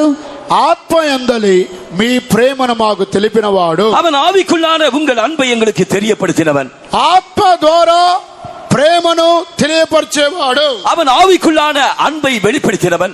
ఆత్మ ద్వారా దేవుని ప్రేమను ఇతరులకు తెలియపరిచేవాడు. ஆவியின் மூலமாக தேவ அன்பை மற்றவர்களுக்கு தெரியப்படுத்தினவன். మనము కూడా దేవుని యొక్క ఆత్మలో దేవుని ప్రేమను ఇతరులకు బయలుపరచాలి. நாமும் கூட தேவனுடைய ஆவியினாலேயே தேவ அன்பை மற்றவர்களுக்கு வெளிப்படுத்த வேண்டும். ఆత్మ ద్వారా మన ప్రేమను ఇతరులకు బయలుపరచాలి. ஆவியின் மூலமாக நம்முடைய அன்பை மற்றவர்களுக்கு வெளிப்படுத்த வேண்டும். ఎపఫ్రా సాధారణమైన అపోస్తలుడు కానే కాడు. இந்த எப்பாப்ரா சாதாரணமான ஒரு அப்போஸ்தலன் அல்ல. దేవుని ప్రేమను ఇతరులకు బయలుపరిచేవాడు. அவன் தேவனுடைய அன்பை மற்றவர்களுக்கு வெளிப்படுத்தினவன். అనేక ప్రేమను ఇతరులకు బయలుపరిచేవాడు. అనేక విధమైన ప్రేమ అన్பின் కార్యங்களை அவன் வெளிப்படுத்தினவன். వారి యొక్క ప్రేమ దేశానికి మనం బయలుపరచాలి. கல்வாரியின் அன்பை நாம் தேசத்திற்கு வெளிப்படுத்த வேண்டும். దేవుని యొక్క ప్రేమ సంఘానికి బయలుపరచాలి. கிறிஸ்துவின் அன்பை நாம் சபைக்கு வெளிப்படுத்த வேண்டும். ఎపఫ్రా దేవుని ప్రేమను ప్రజలకు బయలుపరిచేవాడు. இந்த எப்பாப்ரா தேவ அன்பை ஜனங்களுக்கு வெளிப்படுத்தினான். దేవుని గురించి ఆయన ప్రకటన చేసేవాడు. தேவனை குறித்த வெளிப்படுத்தல் அவன் பெற்றவன். దేవుని గురించి సువార్తను బోధించేవాడు. அவன் தேவனை குறித்த சுவிசேஷத்தை அறிவித்தவன். ఆత్మలో దేవునిని ప్రకటించేవాడు. ஆவிக்குள்ளாக தேவ அன்பை அறிவித்தவன். మనము కూడా మన దేవుని గురించి దేవుని ప్రేమను ఇతరులకు బయలుపరచాలి. நாமும் கூட தேவனை குறித்து தேவனுடைய அன்பை குறித்து மற்றவர்களுக்கு அறிவிக்க வேண்டும். కనుక దేవుని ప్రేమను గురించి సంఘాన్ని గురించి ఇతరులకు బయలుపరచాలి. நாம் தேவனுடைய அன்பை குறித்து சபையை குறித்து மற்றவர்களுக்கு அறிவிக்க வேண்டும். ఇతరులను అధైర్యపరిచేవారుగా ఉండకూడదు. மற்றவர்களை அதிரியப்படுத்துவதாக நாம் இருக்கக்கூடாது. సంఘానికి యేసు ప్రభు నమ్ముకుంటే మీకు కష్టాలు వస్తాయండి అని కొంతమంది చెబుతారు. சபையிலே நீங்கள் கர்த்தராகிய இயேசு கிறிஸ்துவை விசுவாசித்தால் உங்களுக்கு அநேக விதமான பாடுகள் வரும் என்று சொல்லக்கூடாது. ఇప్పటి వరకు మీరు బాగానే ఉన్నారు, ప్రభువులోనికి వచ్చిన తర్వాత మీకు కష్టాలు ఉంటాయి. இதுவரைக்கும் நீங்கள் நன்றாகத்தான் இருந்தீர்கள், ஒருவேளை நீங்கள் கர்த்தருக்குள்ளாக வருவீர்கள் என்றால் உங்களுக்கு அநேக விதமான கஷ்டங்கள் வரும் என்று சொல்லக்கூடாது. అప్పుడు వారేమనుకుంటారు, దేవులోనికి వచ్చిన తర్వాత ఇంకా కష్టాలు ఎందుకండి, దేవులోనికి ఎందుకు రావాలి, బాధలన్నీ పోతాయని దేవులోనికి వస్తున్నాము. அப்பொழுது அவர்கள் என்ன சொல்வார்கள், தேவனுக்குள்ளாக வந்து எங்களுக்கு எதற்கு கஷ்டம், தேவனுக்குள் வருவதென்றால் கஷ்டங்கள் எல்லாம் தீர வேண்டும். కనుక దేవులోనికి వస్తే కష్టాలు ఉంటున్నవి. தேவனுக்குள் வருவதால் உங்களுக்கு கஷ்டம் என்று சொல்லக்கூடாது. దేవులోనికి రాపోతే బాగానే ఉంటున్నాము. தேவனுக்குள் வராவிட்டால் நாங்கள் நன்றாகத்தான் இருக்கிறோம். కానీ ఎపఫ్రా దేవుని యొక్క ప్రేమను ఇతరులకు తెలియపరిచాడు. ஆனால் இந்த எப்பாப்ரா தேவனுடைய அன்பை மற்றவர்களுக்கு அறிவித்தான். దేవుని ప్రేమను ఇతరులకు మనం బయలుపరిచేవారుగా ఉండాలి. தேவனுடைய அன்பை நாம் மற்றவர்களுக்கு அறிவிக்கிறதாக காணப்பட வேண்டும். ఇతరులను అధైర్యపరిచేవారుగా ఉండకూడదు. மற்றவர்களை அதிரியப்படுத்துவதாக நாம் இருக்கக்கூடாது. నేను ఒక ఊర్లో సేవ చేసినప్పుడు நான் ஒரு ஊரில் ஊழியம் செய்யும்போது ఒక 2 నెలలు 3 నెలలు వారు బాగా కూటానికి వచ్చారు. அங்கே ஜனங்கள் எல்லாரும் ஒரு 2 மாதம் 3 மாதம் நன்றாக கூட்டத்திற்கு வந்தார்கள். ఆ తర్వాత వారు మరలా కూటానికి రాలేదు. ஆனால் அதற்கு பின்பு அவர்கள் சரியாக கூட்டத்திற்கு வரவில்லை. ఎప్పుడైతే వారు సంఘానికి వచ్చారో శ్రమలు ప్రారంభమైనవి. அவர்கள் சபைக்கு வந்தார்கள், அவர்களுக்கு கஷ்டங்கள் ஆரம்பமானன. ఆ తర్వాత వెంటనే వారు గుడి మానుకున్నారు. உடனடியாக அவர்கள் தங்களுடைய கோவிலை மாற்றிக் கொண்டார்கள். వారు రావడం లేదు ఏంటని నేను ఒక రోజు గృహ దర్శనం చేసి ఉన్నాను. அவ்விதமாக அவர்கள் ஏன் வரவில்லை என்று நான் அவ்விதமாக அறிவித்தேன். కానీ వెళ్ళి అడిగినప్పుడు మేము దేవునిలోనికి రావండి అని చెప్పారు. அப்பொழுது நான் அவர்களை கேட்டபோது நாங்கள் தேவனுக்குள்ளாக வரமாட்டோம் என்று சொன்னார்கள். కనుక దేవునిలోనికి వస్తే అనేకమైన శ్రమలు వస్తున్నాయి, మేము వాటిని తట్టుకోలేము. அவ்விதமாக தேவனுக்குள்ளாக வந்தால் அநேக விதமான கஷ்டங்கள் வரும், அதை எங்களால் தாங்க முடியாது. మేము మామూలుగా ఉంటేనే మాకు బాగా ఉన్నది. நாங்கள் சாதாரணமாகவே இருந்து விட்டால் நன்றாகத்தான் இருக்கிறது. కనుక క్రీస్తులోనికి వస్తే ఈ శ్రమలు మేము అనుభవించలేకపోతున్నాము. ஆனால் கிறிஸ்துவுக்குள்ளாக நாங்கள் கடந்து வரும்போது இந்த கஷ்டங்களை எங்களால் அனுபவிக்க முடியவில்லை. సరేనమ్మా, దేవుడు సహాయం చేస్తాడు, ప్రార్థన చేస్తానన్నా కూడా వారు ఒప్పుకోలేదు. அவ்விதமாக இருந்தாலும் கூட நாங்கள் உங்களுக்காக ஜெபிப்போம், கர்த்தர் உதவி செய்வார் என்று சொன்னாலும் கூட அவர்கள் ஏற்றுக்கொள்ளவில்லை. ఇంటిలో ప్రార్థన చేయడానికి ఒప్పుకోలేదు, వారికి ప్రార్థన చేయడానికి కూడా వారు ఒప్పుకోలేదు. அவ்விதமாக அவர்கள் வீட்டிலே எங்களை ஜெபிப்பதற்கு அனுமதிக்கவில்லை, அவர்களும் ஜெபித்துக் கொள்ளவில்லை. సరే స్తోత్రం చెప్పి ఇక నేను ఇంటికి వచ్చాను. உடனடியாக நாங்கள் ஸ்தோத்திரம் சொல்லிவிட்டு உடனடியாக விசுவாச வீட்டுக்கு வந்தோம். దేనికి ఈ కార్యం తెలియపరుస్తున్నాను, எதற்காக இந்த காரியத்தை நான் உங்களுக்கு சொல்லுகிறேன். అనేక మంది దేవులోనికి వస్తే శ్రమలని వారు అధైర్యపడి లోకములో కలిసిపోతున్నారు. அநேகர் தேவனுக்குள்ளாக வரும்போது அநேக விதமான கஷ்டங்கள் உண்டு என்று அவர்கள் உலகத்துக்குள்ளாக போகிறார்கள். అనుగ్రహము పొందిన వారు తప్ప ఎవరు ఆయన యొద్దకు రాలేరు. கிருபை பெற்றவர்களை தவிர யாரும் தேவனிடத்திற்கு வரார். కృప పొందిన వారు తప్ప ఎవరు ఆయన యొద్దకు రాలేరు. கிருபை பெற்றவர்களை தவிர யாரும் அவரிடத்தில் வர முடியாது. ఆ తండ్రి వారిని ఆకర్షించితేనే తప్ప ఎవడనో నా యొద్దకు రాడు, என் பிதா அனுமதித்தால் ஒழிய யாரும் என்னிடத்தில் வரான். నా యొద్దకు వచ్చు వానిని నేను ఎంత మాత్రమునో త్రోసివేయను. என்னிடத்தில் வருகிறவரை நான் புறம்பே தள்ளுவதில்லை. ఎపఫ్రా అనేటువంటి అపోస్తలుడు క్రీస్తు ప్రేమను ఇతరులకి తెలియపరిచేవాడు. இந்த எப்பாப்ரா என்கிற அப்போஸ்தலனோ கிறிஸ்துவின் அன்பை மற்றவர்களுக்கு அறிவித்தவன். మనం క్రీస్తు ప్రేమను ఇతరులకు తెలియపరచాలి. நாம் கிறிஸ்துவின் அன்பை மற்றவர்களுக்கு அறிவிக்க வேண்டும். కానీ వీరి కార్యాలు వారికి, వారి కార్యాలు ఇంకొకరికి, ఇంకొకరి కార్యం ఇంకొకరికి, మొత్తం పందిరి వలె అల్లివేయకూడదు. இங்கே உள்ள காரியம் அங்கே, இவருடைய காரியம் அங்கே, அவருடைய காரியம் இங்கே என்று அவர்களுக்குள்ளாக சிக்கல் உண்டாக்க கூடாது. రోజులు అనేక మంది ఏం చేస్తున్నారు? இந்த உலகத்திலே அநேகர் என்ன செய்கிறார்கள்? అనగా వీరి కార్యాలు వారికి, వారి కార్యాలు ఇంకొకరికి పలు విధాలుగా అల్లి లేనిపోయిన సమస్యలు తీసుకొచ్చేవారు ఉన్నారు. அவிதமாக இங்கே உள்ள காரியங்களை அங்கே, அவருடைய காரியங்களை இங்கே என்று அவிதமாக அவைகளை எடுத்து பின்னல்களை உண்டாக்குறார்கள். అనగా క్రీస్తు ప్రేమను ఇతరులకు మనం బయలుపరిచేవారుగా ఉండాలి. ஆனால் கிறிஸ்துவின் அன்பை மற்றவர்களுக்கு அறிவிக்கிறவர்களாக நாம் இருக்க வேண்டும். కానీ ఇతర కార్యములు పలు పలు మనుషులకు బోధించి వారికి మంచి మనస్సును భ్రష్టత్వం చేయకూడదు. ஆனால் ஒருவருடைய காரியங்களை மற்றவர்களுக்கு அறிவித்து அவருடைய நல்ல மனதை புண்படுத்தக்கூடாது. ఎపఫ్రాకు ఉన్నటువంటి ఈ క్రీస్తు ప్రేమను ఇతరులకు బయలుపరిచే స్వభావము మన ఒక్కొక్కరికి ఉండాలి. இந்த எப்பாப்ராவை போல கிறிஸ்துவின் அன்பை மற்றவர்களுக்கு அறிவிக்கிற அந்த நல்ல குணம் நம்மில் இருக்க ఇదే வேண்டும். దేవుని బిడ్డలకు ఉన్నటువంటి శ్రేష్టమైనటువంటి అనుభవం అంటున్నది.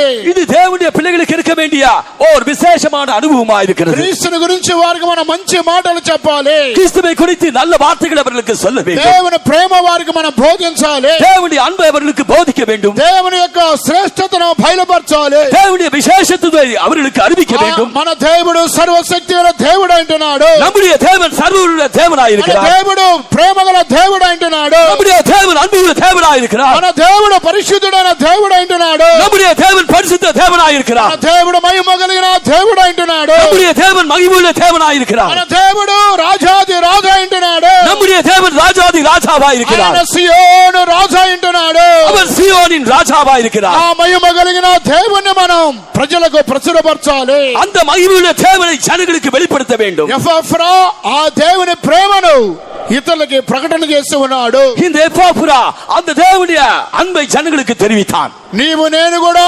క్రొత్త ఆత్మలకి సంఘములో ఉన్న వారికి ఆ ప్రేమను మనం బయలుపరచాలి. நீயும் நானும் கூட புதிய ஆத்துமாக்களுக்கு சபையில் உள்ளவர்களுக்கு அந்த அன்பை தான் வெளிப்படுத்த வேண்டும். ఇది ఎపఫ్రాలో ఉన్నటువంటి 6వ అనుభవం అంటున్నది. இது எப்பாப்ராவில் உள்ள 7வது அனுபவமா இருக்கிறது. 7వ అనుభవం అంటున్నది. இது 7வது అனுభవமா ఆ இருக்கிறது. తర్వాత ఎపఫ్రాను గురించి మరొక కార్యం చూసినట్లయితే இன்னொரு காரியத்தை குறித்து இந்த எப்பாப்ராவில் நாம் பார்க்கும்போது కొలస్సీలకు రాసిన పత్రిక 4వ అధ్యాయం 12వ వాక్యం. கொலோசியர் 4ஆம் அதிகாரம் 12ஆம் வசனம். మీలో ఒకరులో క్రీస్తు యేసు దాసుడునైన ఎపాఫ్రా మీకు వందనములు చెప్పుచున్నాడు. మీరు సంపూర్ణులను ప్రతి విషయములో దేవుని చిత్తమును గూర్చి సంపూర్ణాత్మ నిశ్చయించ గలవారునై నిలుకడగా ఉండవలనని ఇతడు ఎల్లప్పుడూ మీ కొరకు తన ప్రార్థనలలో పోరాడుచున్నాడు. దేవునికి స్తోత్రం కలుగాక. தேவனுக்கு ஸ்தோத்திரம் உண்டாவதாக. ఎపఫ్రా ప్రార్థనలో పోరాడేటువంటి అపోస్తుడై ఉంటున్నాడు. இந்த எப்பாப்ரா ஜெபத்திலே போராடுகிற அப்போஸ்தலனாய் இருக்கிறார். ఆయన ప్రార్థనలో సాధారణంగా ప్రార్థన చేసేవాడని రాయబడలేదు. அவர் ஜெபத்திலே சாதாரணமாக ஜெபிக்கிறவர் என்று எழுதப்படவில்லை. ఆయన ప్రార్థనలో పోరాడేవాడు. அவர் ஜெபத்திலே போராடுகிறவர். మనము కూడా ఈ దినాలలో ప్రార్థనలో పోరాడేవారుగా ఉండాలి. நாமும் கூட அவரை போலவே ஜெபத்தில் போராடுவர்களாய் இருக்க வேண்டும். ఇక్కడ 12వ వచనంలో రాయబడినది మీరు సంపూర్ణులుగాను. இங்கே 12ஆம் வசனத்தில் எழுதப்பட்டிருக்கிறது நீங்கள் தேறினவர்களாகவும் ప్రతి విషయములో దేవుని చిత్తమును గురించి సంపూర్ణ ఆత్మ నిశ్చయత గలవారుగా ఉండాలి. ஒவ்வொரு காரியத்திலும் தேவனுடைய சித்தத்தை குறித்து பூர்ண நிச்சயம் உள்ளவர்களாய் ఇటువంటి కార్యముల కొరకు ఎల్లప్పుడూ ప్రార్థనలో పోరాడేటువంటి ఒక ప్రార్థనా జీవితం కలిగిన వాడే ఎపఫ్రా. இப்படிப்பட்ட உங்களுடைய காரியங்களுக்காக தன்னுடைய ஜெபங்களிலே போராடுகிறவன் தான் இந்த எப்பாப்ரா. దేవుని యొక్క జనులు సంపూర్ణులుగా ఉండాలి. தேவனுடைய ஜனங்கள் பூர்ண நிச்சயம் உள்ளவர்களாக இருக்க வேண்டும். దేవుని చిత్తములో సంపూర్ణ నిశ్చయత కలిగిన వారుగా ఉండాలి. அவர்கள் தேவனுடைய சித்தத்தை குறித்த பூர்ண நிச்சயம் உள்ளவர்களாக இருக்க வேண்டும். వారు ప్రార్థనలో ఎల్లప్పుడూ పోరాడేవాడే ఎపఫ్రా. அவர்கள் எப்போதும் ஜெபங்களிலே போராடுகிறவர்கள் தான் இந்த எப்பாப்ரா. ప్రియమైన దేవుని బిడ్డలారా, ఎపఫ్రా వలె ఈ దినాలలో మనము కూడా ప్రార్థనలో పోరాడేవారిగా ఉండాలి. பிரியமானவர்களே, இந்த எப்பாப்ராவை போல இந்நாட்களிலே நாம் ஜெபத்திலே போராடுவர்களாய் காணப்பட வேண்டும். అపోస్తలులు ప్రార్థనలో వారు పోరాడేవారు. அப்போஸ்தலர் ஜெபத்திலே போராடுகிறவர்கள். పోరాటం అని చెప్పినప్పుడు ఇది ఒక యుద్ధ భూమిని బయలుపరుచున్నది. இந்த போராட்டம் என்று சொல்லும்போது இது ஒரு யுத்த களத்தை தான் காட்டுகிறது. ప్రార్థన అనగా అది ఒక యుద్ధ భూమితో సమానము. இந்த ஜெபம் என்றால் அது ஒரு யுத்த களத்திற்கு சமம். ప్రార్థనలో మనము దేవునితో పోరాడుతూ ప్రార్థన చేయాలి. நாம் ஜெபிக்கும் போது தேவனோடே கூட போராடி ஜெபிக்க வேண்டும். యాకోబు దేవునితో పోరాడి ప్రార్థన చేశాడు. இந்த யாக்கோபு தேவனோடு கூட போராடி அவன் ஜெபித்தான்.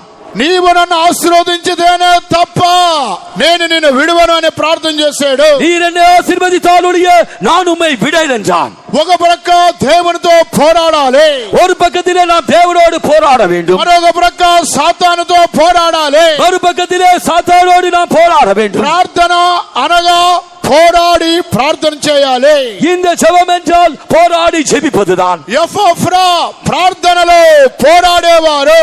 இந்த எப்பாப்ரா ஜெபத்திலே போராடுகிறவன். నీవు నేను కూడా ఈ దినాలలో ప్రార్థనలో పోరాడాలి. நீயும் நாடு கூட இந்நாட்களிலே ஜெபத்திலே போராட வேண்டும். ప్రార్థనలో పోరాడినప్పుడే మన కార్యాలన్నిటిలో దేవుడు జయమిస్తాడు. ஜெபத்திலே நாம் போராடும் போதுதான் நம்முடைய காரியங்களிலே தேவன் ஜெயம் அளிக்கிறார். వ్యాధిగ్రస్తుల కొరకు పోరాడి ప్రార్థన చేయాలి. வியாதியஸ்தர்களுக்காக போராடி ஜெபிக்க வேண்டும். కన్వెన్షన్ గ్రౌండ్ కొరకు పోరాడి ప్రార్థన చేయాలి. கன்வென்ஷன் மைதானத்திற்காக போராடி ஜெபிக்க வேண்டும். దేవుని యొక్క ఆలయం కొరకు పోరాడి ప్రార్థన చేయాలి. தேவனுடைய ஆலயத்திற்காக போராடி ஜெபிக்க வேண்டும். అనేక సమస్యలలో ఉన్న వారి కొరకు పోరాడి ప్రార్థన చేయాలి. அநேக பிரச்சனைகளுக்காக போராடி ஜெபிக்க வேண்டும். అనేకమైన బంధకాలు నిందలు అవమానాలు కలిగిన వారి కొరకు పోరాడి ప్రార్థన చేయాలి. அநேக விதமான கட்டுகளோடு நிந்திகளோடு அவமானங்களோடு இருக்கிறவர்களுக்காக ஜெபிக்க வேண்டும். సాధారణంగా ప్రార్థన చేస్తే పోరాటం లేని ప్రార్థనలో ఏ శక్తి ఉండనే ఉండదు. சாதாரணமான ஜெபத்தில் போராடாமல் ஜெபிக்கிற ஜெபங்களிலே எந்த வல்லமையும் இராது. కనుక ఎపఫ్రా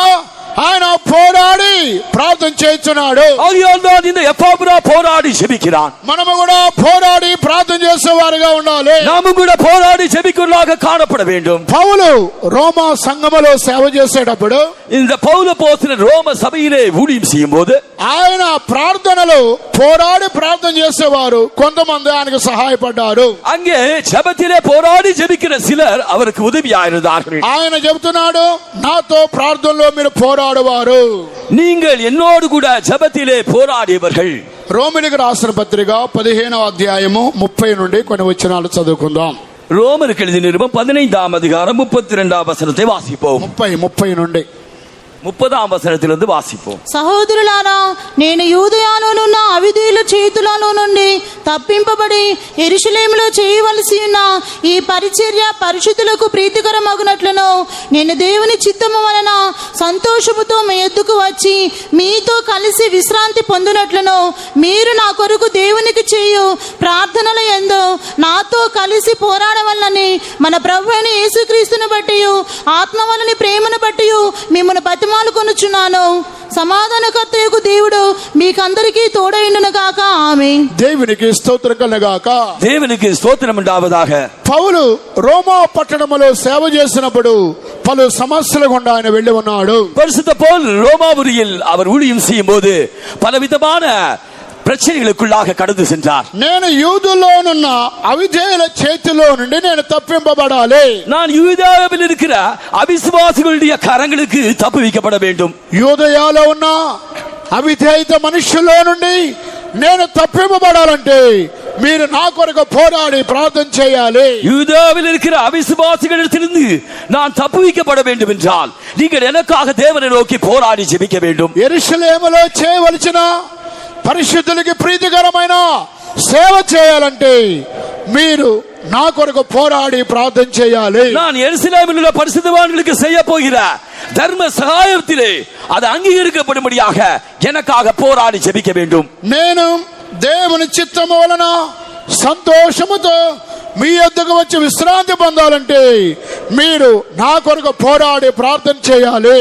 நான் தேவ சித்தத்தினாலே சந்தோஷத்துடனே உங்களிடத்தில் வந்து உங்களோடு இளைப்பாறும்படியாக நீங்கள் எனக்காக நீங்கள் போராடி ஜெபிக்க வேண்டும். ప్రభు అయిన యేసుక్రీస్తును బట్టి ఆత్మ వలన ప్రేమను బట్టి మిమ్మల్ని బతిమాలు కొంచున్నానని పౌలు బోధిస్తున్నాడు. கர்த்தராகிய இயேசு கிறிஸ்துவின் நிமித்தமும் ஆவியானவருடைய அன்பின் நிமித்தமும் உங்களை வேண்டிக் கொள்கிறேன் என்று அப்போஸ்தலனாகிய பவுல் சொல்லுகிறார். యూదులో నుండి తప్పింపబడాలంటే పోరాటంతో కూడిన ప్రార్థన అవసరమైనది. யூதேவிலிருந்து தப்புவிக்கப்பட வேண்டும் என்றால் போராட்டத்தை கூடிய ஜெபம் நமக்கு அவசியமா இருக்கு. యూదుల చేతిలో నుండి తప్పింపబడాలంటే పోరాటంతో కూడిన ప్రార్థన అవసరమైనది. யூதருடைய கரங்களுக்கு தப்புவிக்கப்பட வேண்டும் என்றால் போராடி ஜெபிக்கிற ஜெபம் நமக்கு அவசியமா இருக்கிறது. యెరూషలేములో ఉన్న సేవను పరిశుద్ధులకి ప్రీతికరంగా నేను చేయాలంటే పోరాటంతో కూడిన ప్రార్థన నాకు అవసరమై ఉన్నది.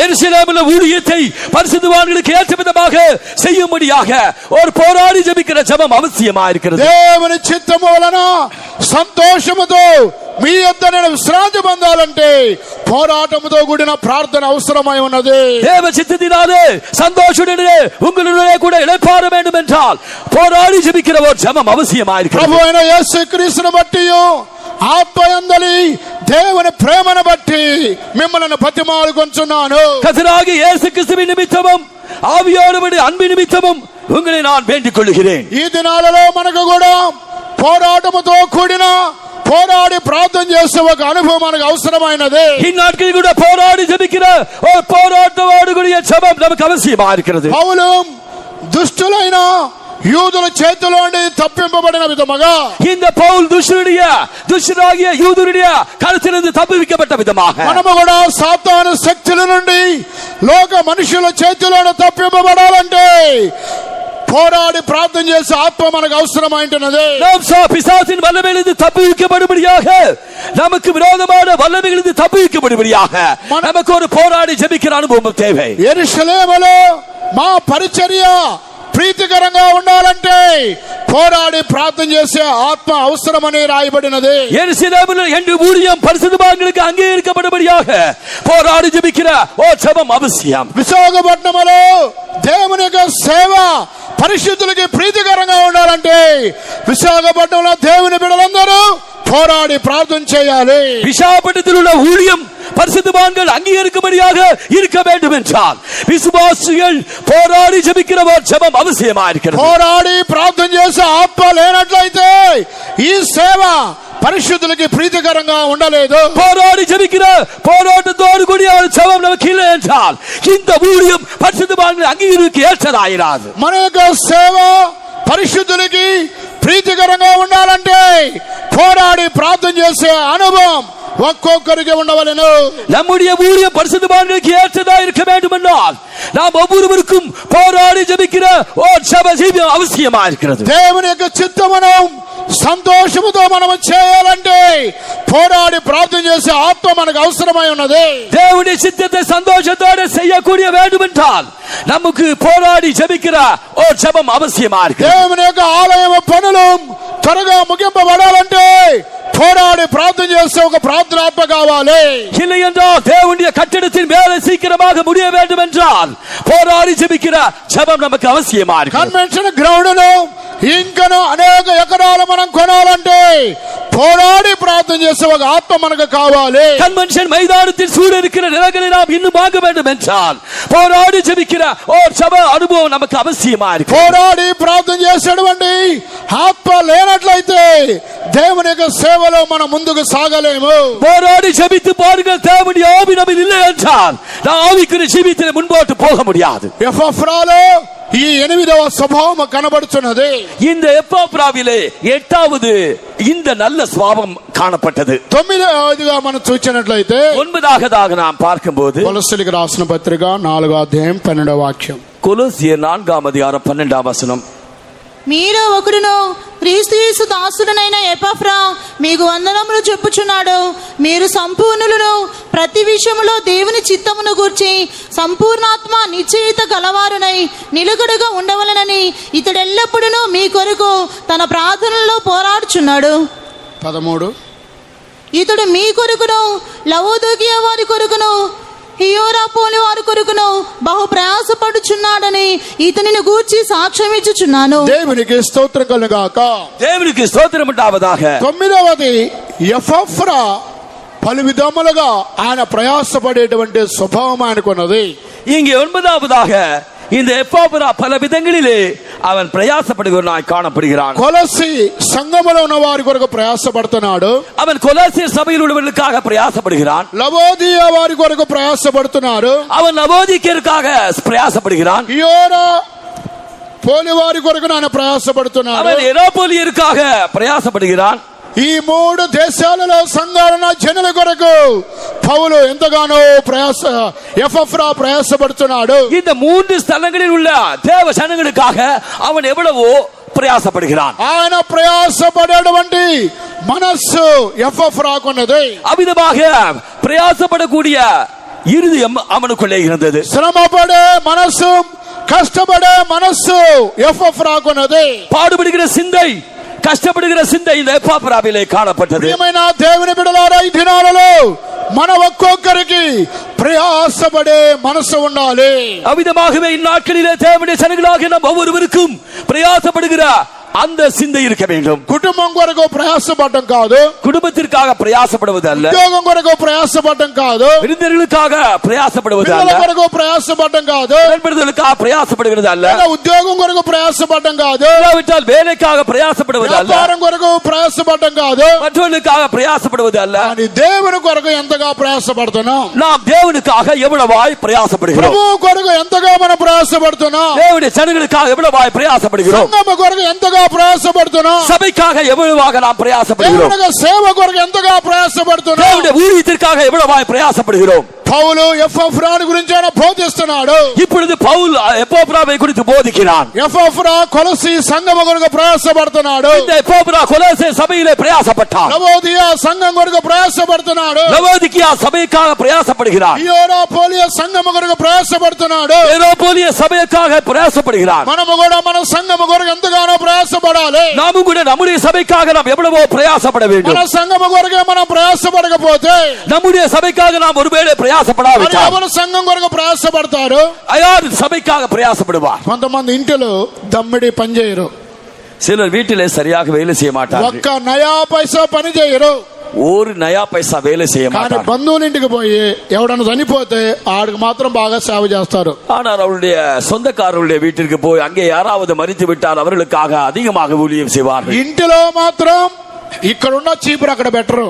ஆனால் வீட்டிலே மாத்திரம் இங்கே இருக்கிற அந்த வாரியலை அங்கே வைக்க மாட்டார்கள். టీ తాగిన గ్లాసు కూడా కడగనే కడగరు. அவர்கள் குடித்த டீ கிளாஸை கூட அவர்கள் கழுவ மாட்டார்கள். పక్కింట్లో ఎవరైనా చనిపోతే ஆனால் பக்கத்து வீட்டிலே யாராவது மரித்து விட்டால் అసలు 24 గంటలు డ్యూటీ చేస్తారు అక్కడ. ஆனால் 24 மணி வரை அங்கே அவர்கள் வேலை செய்வார்கள். అప్పుడు ఆ ఇంటి వారు అనుకుంటారు, அப்படி அந்த வீட்டுக்காரர்கள் நினைத்துக் கொள்வார்கள், ఈ సహోదరుడు ఎంత ప్రయాసపడుతున్నాడు అనుకుంటారు. அப்பொழுது இந்த சகோதரர் எவ்வளவாய் பிரயாசப்படுகிறார் என்று நினைத்துக் கொள்வார்கள். ఇంత ప్రయాసపడే బిడ్డలు మనకు పుట్టలేదే అనుకుంటారు వాళ్ళు. ஆனால் இப்படி பிரயாசப்படுகிற ஒருவன் நமக்கு பிறக்கவில்லையே என்று ఆ நினைப்பார்கள். బిడ్డల కన్నా తల్లిదండ్రులు ఎంత అదృష్టవంతులు అని వారు పొగుడుతా ఉంటారు. அவர்களை பெற்றெடுத்த தாய்மார் எவ்வளவு அதிர்ஷ்டமானவர்கள் என்று சொல்வார்கள். కానీ ఇంట్లో చూస్తే ஆனால் வீட்டிற்கு வந்தால் అస్సలు మైనస్ పాయింటే కానీ ప్లస్ పాయింట్ లేదు. ஆனால் வீட்டிற்கு வந்தால் எல்லாம் மைனஸ் பாயிண்ட் தான், பிளஸ் பாயிண்ட் இல்லை. అదే విధముగా మన సంఘము కొరకే మన విశ్వాసులు ప్రయాసపడకపోతే, அவ்விதமாக நம்முடைய சபைக்காக நம்முடைய விசுவாசிகளே பிரயாசப்படாவிட்டால் ఇంకా ప్రక్కనున్న సంఘాలకు ఏ విధంగా మనం ప్రయాసపడతాము? அப்படியானால் அருகாமையில் இருக்கிற மற்ற சபைக்கு நாம் எவ்விதமாக பிரயாசப்படுவோம்? మన సేవ కొరకు మనం ప్రయాసపడాలి. நம்முடைய ஊழியத்துக்காக நாம் பிரயாசப்பட வேண்டும். మన సేవ కొరకు మనం ప్రయాసపడాలి. நம்முடைய ஊழியத்துக்காக நாம் பிரயாசப்பட வேண்டும். మన కన్వెన్షన్ గ్రౌండ్ కొరకు మనం ప్రయాసపడాలి. நம்முடைய கன்வென்ஷன் மைதானத்துக்காக நாம் பிரயாசப்பட మన வேண்டும். ఆలయం కొరకు మనం ప్రయాసపడాలి. நம்முடைய ஆலயத்திற்காக நாம் பிரயாசப்பட வேண்டும். కనుక ఎపఫ్రా ప్రయాసపడే మనస్సు ఆయనకున్నది. இந்த எப்பாப்ராவிலே பிரயாசப்படுகிற ஒரு சிந்தை இருந்தது. ఇటువంటి ప్రయాసపడే మనస్సు ఈ దినాలలో మనందరికీ దేవుడు అనుగ్రహించాలి. இப்படிப்பட்ட ஒரு பிரயாசப்படுகிற ஓ சிந்தையை நாம் ஒவ்வொருவருக்கு தேவன் தர வேண்டும். ఇటువంటి శ్రేష్టమైన ఈ స్వభావాలు ఎపఫ్రాలో ఉన్నవి. இப்படிப்பட்ட நல்ல స్వభావங்கள் எப்பாப்ராவிலே காணப்பட்டன. అందువల్ల ఎపఫ్రా సౌందర్యము కలిగిన వాడుగా కనబడుతున్నాడు. முதலாவதாக இந்த எப்பாப்ரா சௌந்தரியம் உள்ளவன் தான். ప్రజలందరికీ ఆకర్షణీయమైన ఒక శక్తి కలిగిన వాడుగా ఉంటున్నాడు. ஜனங்கள் எல்லாரும் மத்தியில் இவன் கவர்ந்தெடுக்கக்கூடிய வல்லமை பொருந்தியவன். ఎపఫ్రా వలె నీవు నేను ప్రజలందరికీ ఆకర్షణీయమైన వారుగా కనబడాలి. இந்த எபோப்ராவை போலவே ஜனங்கள் எல்லோருக்கும் நாம் கவர்ந்திருக்கக்கூடியவர்களாக இருக்க வேண்டும். ప్రజలందరికీ సౌందర్యం కలిగిన వారుగా ఉండాలి. ஜனங்கள் எல்லோரும் மத்தியிலும் நாம் சௌந்தரியமுள்ளவர்களாக இருக்க வேண்டும். ప్రజలకు మాత్రమే కాదు, దేశానికి సంఘానికి ఆస్వాదకరంగా ఉండాలి. நாம் ஜனங்களுக்கு மாத்திரமல்ல, தேசத்திற்கும் சபைக்கும் நாம் ஆசீர்வாதமாக இருக்க வேண்டும். ఇటువంటి ఎపఫ్రా అపోస్తలులో ఉన్న దివ్య స్వభావాలు మన ఒక్కొక్కరికి దేవుడు అనుగ్రహించునుగాక. இப்படிப்பட்ட நல்ல சுவாபங்களுடைய எபோப்ராவின் நல்ல சுவாபங்களை தேவன் நாம் ஒவ்வொருவருக்கும் தருவாராக. ప్రభు మనలందరినీ ఆస్వాదించునుగాక. கர்த்தர் நம்ம எல்லாரையும் ஆசீர்வதிப்பாராக. చూడుమది ఆ కల్వరిలో చూపిన ప్రేమ నీ కొరకే. చూడుము దేవుని ప్రేమాది. చూడుమది పాపమని దాసములో పెట్టి మాదిరించి పాపమని దాసములో పెట్టి విడుదల చేయ మాదిరించి పాపమెరుగని పరిశుద్ధ దేవుడు. పాపమెరుగని పరిశుద్ధ దేవుడు ప్రాణము బలిగా పెట్టెను కల్వరిలో. చూడుమది ఆ కల్వరిలో చూపిన ప్రేమ. చూడుము దేవుని ప్రేమాది. చూడుమది పరిశుద్ధ జనమును కొనిపోవుటకై ప్రభు యేసయ్యా తానయుని. పరిశుద్ధ జనమును కొనిపోవుటకై ప్రభు యేసయ్యా తానయుని. పరిశుద్ధుల సహవాసమునందు, పరిశుద్ధుల సహవాసమునందు, పరిశుద్ధ భక్తులు నీవును లేవే. చూడుమది ఆ కల్వరిలో చూపిన ప్రేమ నీ కొరకే. చూడుము దేవుని ప్రేమాది. చూడుమది ఆ కల్వరిలో చూపిన ప్రేమ నీ కొరకే. చూడుము దేవుని ప్రేమాది. చూడుమది ఆ కల్వరిలో చూపిన ప్రేమ నీ కొరకే. చూడుము దేవుని ప్రేమాది. చూడుమది ఆ కల్వరిలో చూపిన ప్రేమ నీ కొరకే. చూడుము దేవుని ప్రేమాది. చూడుమది.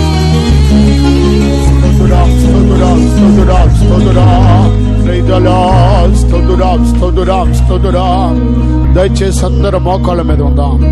దయచేసి எல்லாரும் முழங்காலி நிற்போம். బ్రదర్స్ సిస్టర్స్ అందరూ 2 నిమిషాల మోకాళ్ళ మీద ఉందాం. சகோதரர்கள் சகோதரிகள் எல்லாரும் 2 நிமிஷம் முழங்காலி நிற்போம். కూటము ముగించే ముందు మనం అభిషేకములో నింపబడి ఈ కూటమును ముగించాలి. நாம் கூட்டத்தை முடிப்பதற்கு முன்பதாக நாம் அபிஷேகத்தை பெற்று இந்த கூட்டத்தை முடிக்க வேண்டும். ఎంతమంది ఉదయ కాల సమయములో దేవుని యొక్క వాక్యమును తేటగా గ్రహించి ఉన్నారు? இந்த கால்வெளியில உங்களை எத்தனை பேர் தேவனுடைய ஜனங்கள் இந்த வசனத்தை தெளிவாக கற்றுக்கொண்டீர்கள்? ఎఫ్రాలో ఉన్న దివ్య స్వభావములు ఎంతమందికి కావాలని కోరుచున్నారు? இந்த எபோப்ராவிலே உள்ள திவ்ய சுபாவங்கள் உங்களில் எத்தனை பேர் தங்களில் இருக்க வேண்டும் என்று வாஞ்சிக்கிறீர்கள்? ఆయన సౌందర్యము కలిగి ఆకర్షణీయమైన శక్తి కలిగిన వాడుగా కనబడుతున్నాడు. அவன் சௌந்தரியம் உள்ளவனாய் கவர்ந்தெடுக்கக்கூடிய வல்லமை உள்ளவனாய் இருந்தான்.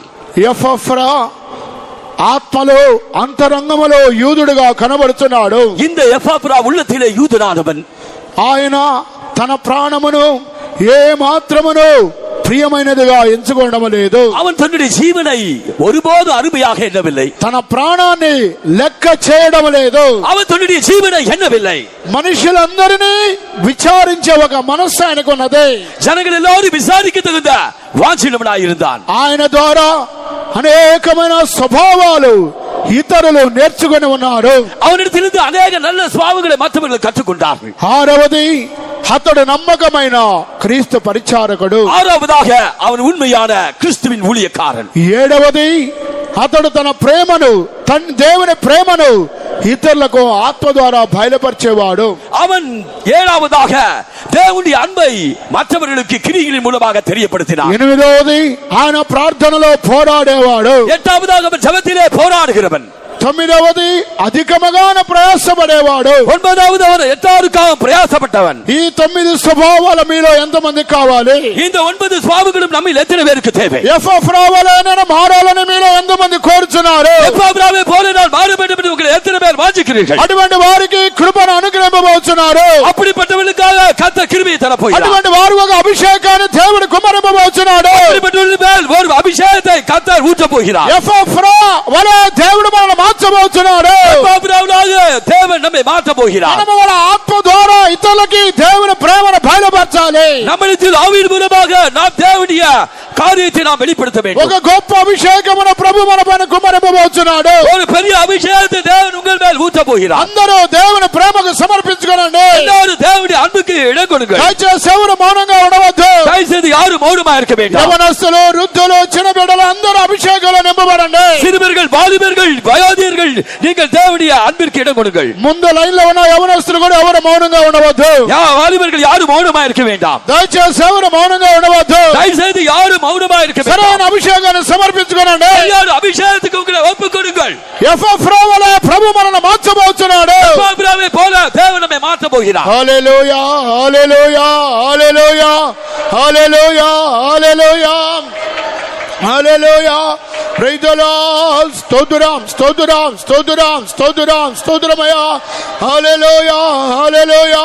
Praise the lord. రబలబ శిబడబలబ తుదబకడబలబ తుదిబినమో నామే. Praise the lord. రబలబ తుదిబినబకడబకడబలబ తుదిబికడబకడబలబ శిబ. హల్లెలూయా.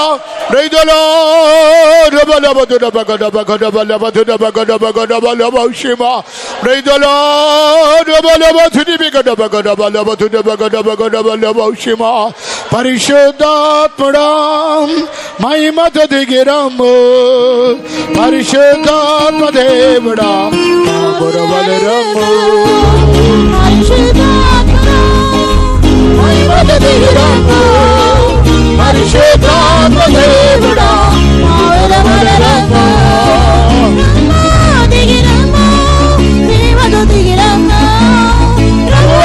దిగిరమ్ము, శక్తిగా క్రీచేము.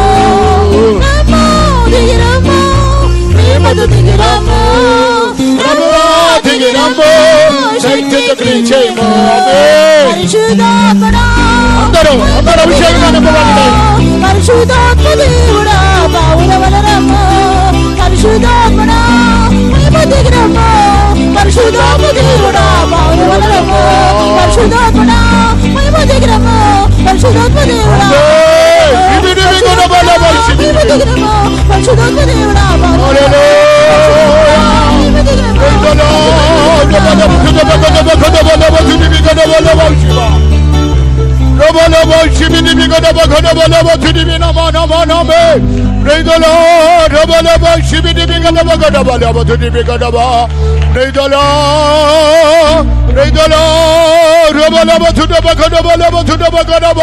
Hallelujah. Rabalaba shibidi bigadaba tudebegadaba. Hallelujah. Praise the Lord. Rabalaba shibidi bigadaba tudebegadaba shima. పరిశుద్ధాత్ముడా మహిమతో దిగిరమ్ము. పరిశుద్ధాత్మ దేవుడా పావులవలరమ్ము. పరిశుద్ధాత్ముడా మహిమతో దిగిరమ్ము. పరిశుద్ధాత్మ దేవుడా పావులవలరమ్ము. పరిశుద్ధాత్ముడా మహిమతో దిగిరమ్ము. పరిశుద్ధాత్మ దేవుడా పావులవలరమ్ము. పరిశుద్ధాత్ముడా మహిమతో దిగిరమ్ము.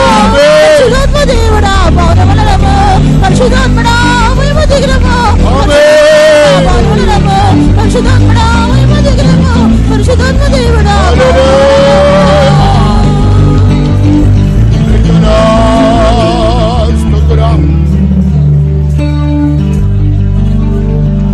Hallelujah. స్తోత్రురావు స్తోత్రురావు. ప్రభు మనకిచ్చిన అభిషేకం కొరకై స్తోత్రించదము. స్తోత్రురావు స్తోత్రురావు స్తోత్రురావు. ప్రభు మనకిచ్చిన ఆలోచన కొరకై స్తోత్రించదము. విన్న వాక్యం ప్రకారంగా జీవించుటకు ప్రభు కృపించినట్లుగా స్తోత్రించదము. స్తోత్రురావు స్తోత్రురావు. తండ్రి కుమార పరిశుద్ధాత్మ దేవుని కొరకై స్తోత్రించదము. స్తోత్రురావు స్తోత్రురావు. ప్రార్థన చేయండి. మహాపరిశుద్ధమైన తండ్రి, నీ పరిశుద్ధ పాదములు స్తోత్రం చెల్లించున్నామయ్యా. ఉదయకాలం దాన దినమందు ఆత్మతోను సత్యంతోను ఆరాధించుకునే నాయన ఆరాధన మీరు మాకు ఇచ్చినందుకే స్తోత్ర. ఉదయకాల సమయంలో గగనం చీల్చుకొని మీరు మా మధ్యలో వచ్చి మీరు మాతో మాట్లాడినా మీ అమూల్యమైన వాక్కులకు మీకు స్తోత్రం చెల్లించున్నాం ప్రభా. దేవా, వినివారు మాత్రం ఎండకుండా దాని ప్రకారం జీవించే వారుగా మనం మార్చండి అయ్యా. ఉదయకాల సమయంలో ప్రభా ఎప్ప ప్రార్థన గురించి నాయన అయ్యా ఉన్నతమైన ఆలోచన దివ్య స్వభావం ప్రభా మీరు మాకు అనుగ్రహింపజేసినట్లుగా ఉదయకాలం మీరు మాతో మాట్లాడుచున్నది మీకు స్తోత్రం అయ్యా. ఎప్పప్రా అయ్యా సైందర్యవంతుడు అయ్యా ఆకర్షణీయుడని రాయబడినది, యూదుడని రాయబడినది, అంతరంగమందు యూదుడే ప్రభా యూదుడని రాయబడినది, సున్నత చేయబడిన వారే యూదుడని రాయబడింది అయ్యా. ఆయన ప్రాణం పెట్టిన వాడుకున్నాడు ప్రభా. ఇతరుల కొరకు నాయన ప్రాణం పెట్టి నాయన సేవ చేసిన వ్యక్తిగా ఉన్నాడు. రోగి ఉన్నప్పుడు కూడా ఆయన తండ్రి ఇతరులని విసారించే వ్యక్తిగా కనబడుచున్నాడు ప్రభా. అటువంటి దివ్య స్వభావం మీరు మాకు అనుగ్రహించండి. ప్రార్థనలు పోరాడిన వ్యక్తిగాను ప్రభా మీకు స్తోత్రనైనా అయ్యా దేవుని చిత్తాన్ని పరిపూర్ణంగా అయ్యా నాయన నెరవేర్చువారుగా ఉండవాలని ప్రార్థనలో పోరాడుచున్నాడయ్యా. అటువంటి నాయన ప్రార్థన జీవితం మా జీవితాలు అనుగ్రహింపచేయండి అయ్యా. యేసయ్య ఆయనలున్న ఒక దివ్య స్వభావంలో మా జీవితంలో మేము అనుకరించుకొని ప్రభా మేము కూడా ఇతరులకు ఆకర్షణగాను ప్రభా దేవా మేము కనబడినట్లుగా మీరే సహాయం చేయండి అయ్యా. సంఘముకు, జనులకు, దేశులకు ప్రభా మేము నాయన ఆత్మలు నాయన తండ్రి వెలుగాను అయ్యా ఇతరులకు ఆకర్షణగాను అనేకులుగా నాయన సౌందర్యవంతులుగా కనబడినట్లు మీరే సహాయం చేయండి అయ్యా. ఆయన దేవుని సేవకుని ఎన్నో ప్రయాసలు పడి తన ప్రాణం ప్రియమైనది ఎంచుకొనలేదు, తన ప్రాణం పెట్టినాడు ప్రభా. పోరాడినాడు ప్రభా, ప్రార్థనలో పోరాడినాడు ప్రభా. అనేక నాయన కార్యాలు ప్రయాసపడినాడు ప్రభా. ఇది నా సేవను గురించిన ప్రభా అనేకమైన దేవా పోరాడి ప్రార్థించే వారిని మీరు లేపల లేడుకున్నా మన ప్రార్థన వీరులుగా మార్చలో లేడుకున్నా ప్రభా సేవ నిమిత్తం ప్రయాసపడేవారు గాను ప్రభా, ప్రాణపెట్టేవారు గాను, విచారించేవారు గాను ప్రభా కనబట్టుకు మీరే సహాయం చేయండి అయ్యా. దయగల తండ్రి నాయన నీ వాక్యం వినటం కాదు, నీ వాక్యానుసారంగా మా యొక్క జీవితాలను సమర్పించుకొని ప్రభా నీ వాక్యం నెవరు వేసి భద్రపరచుకొని దాని ప్రకారం జీవించి మేమందరం కూడా మీ యొక్క సన్నిధిలో కనబడే భాగ్యం దయచేయి. ఈ వారాలు జరిగే సేవలన్నీ కూడా ఆశీర్వదించండి. కట్టడం పని మీరే త్వరగా ముగించండి, సహాయం చేయండి ప్రభా. ప్రయాసపడేవారు లేపండి ప్రభా. మీకు స్తోత్రం తండ్రి. మనోపూర్వకంగా సంతోషముగా చేయవని మీరు లేపండి ప్రభా. ఈ సేవను మీరు ఇస్తున్నపచ్చేయి అయ్యా. ఈ సేవను సరిహద్దులు విశాలపచ్చు, సేవను మీరు కట్టడం ప్రభా. ఈ కట్టడం అన్నీ కూడా త్వరగా ఈ వారంలో ముగించాలా మీరే క్రీచేయండి తండ్రి. మీకు స్తోత్రం.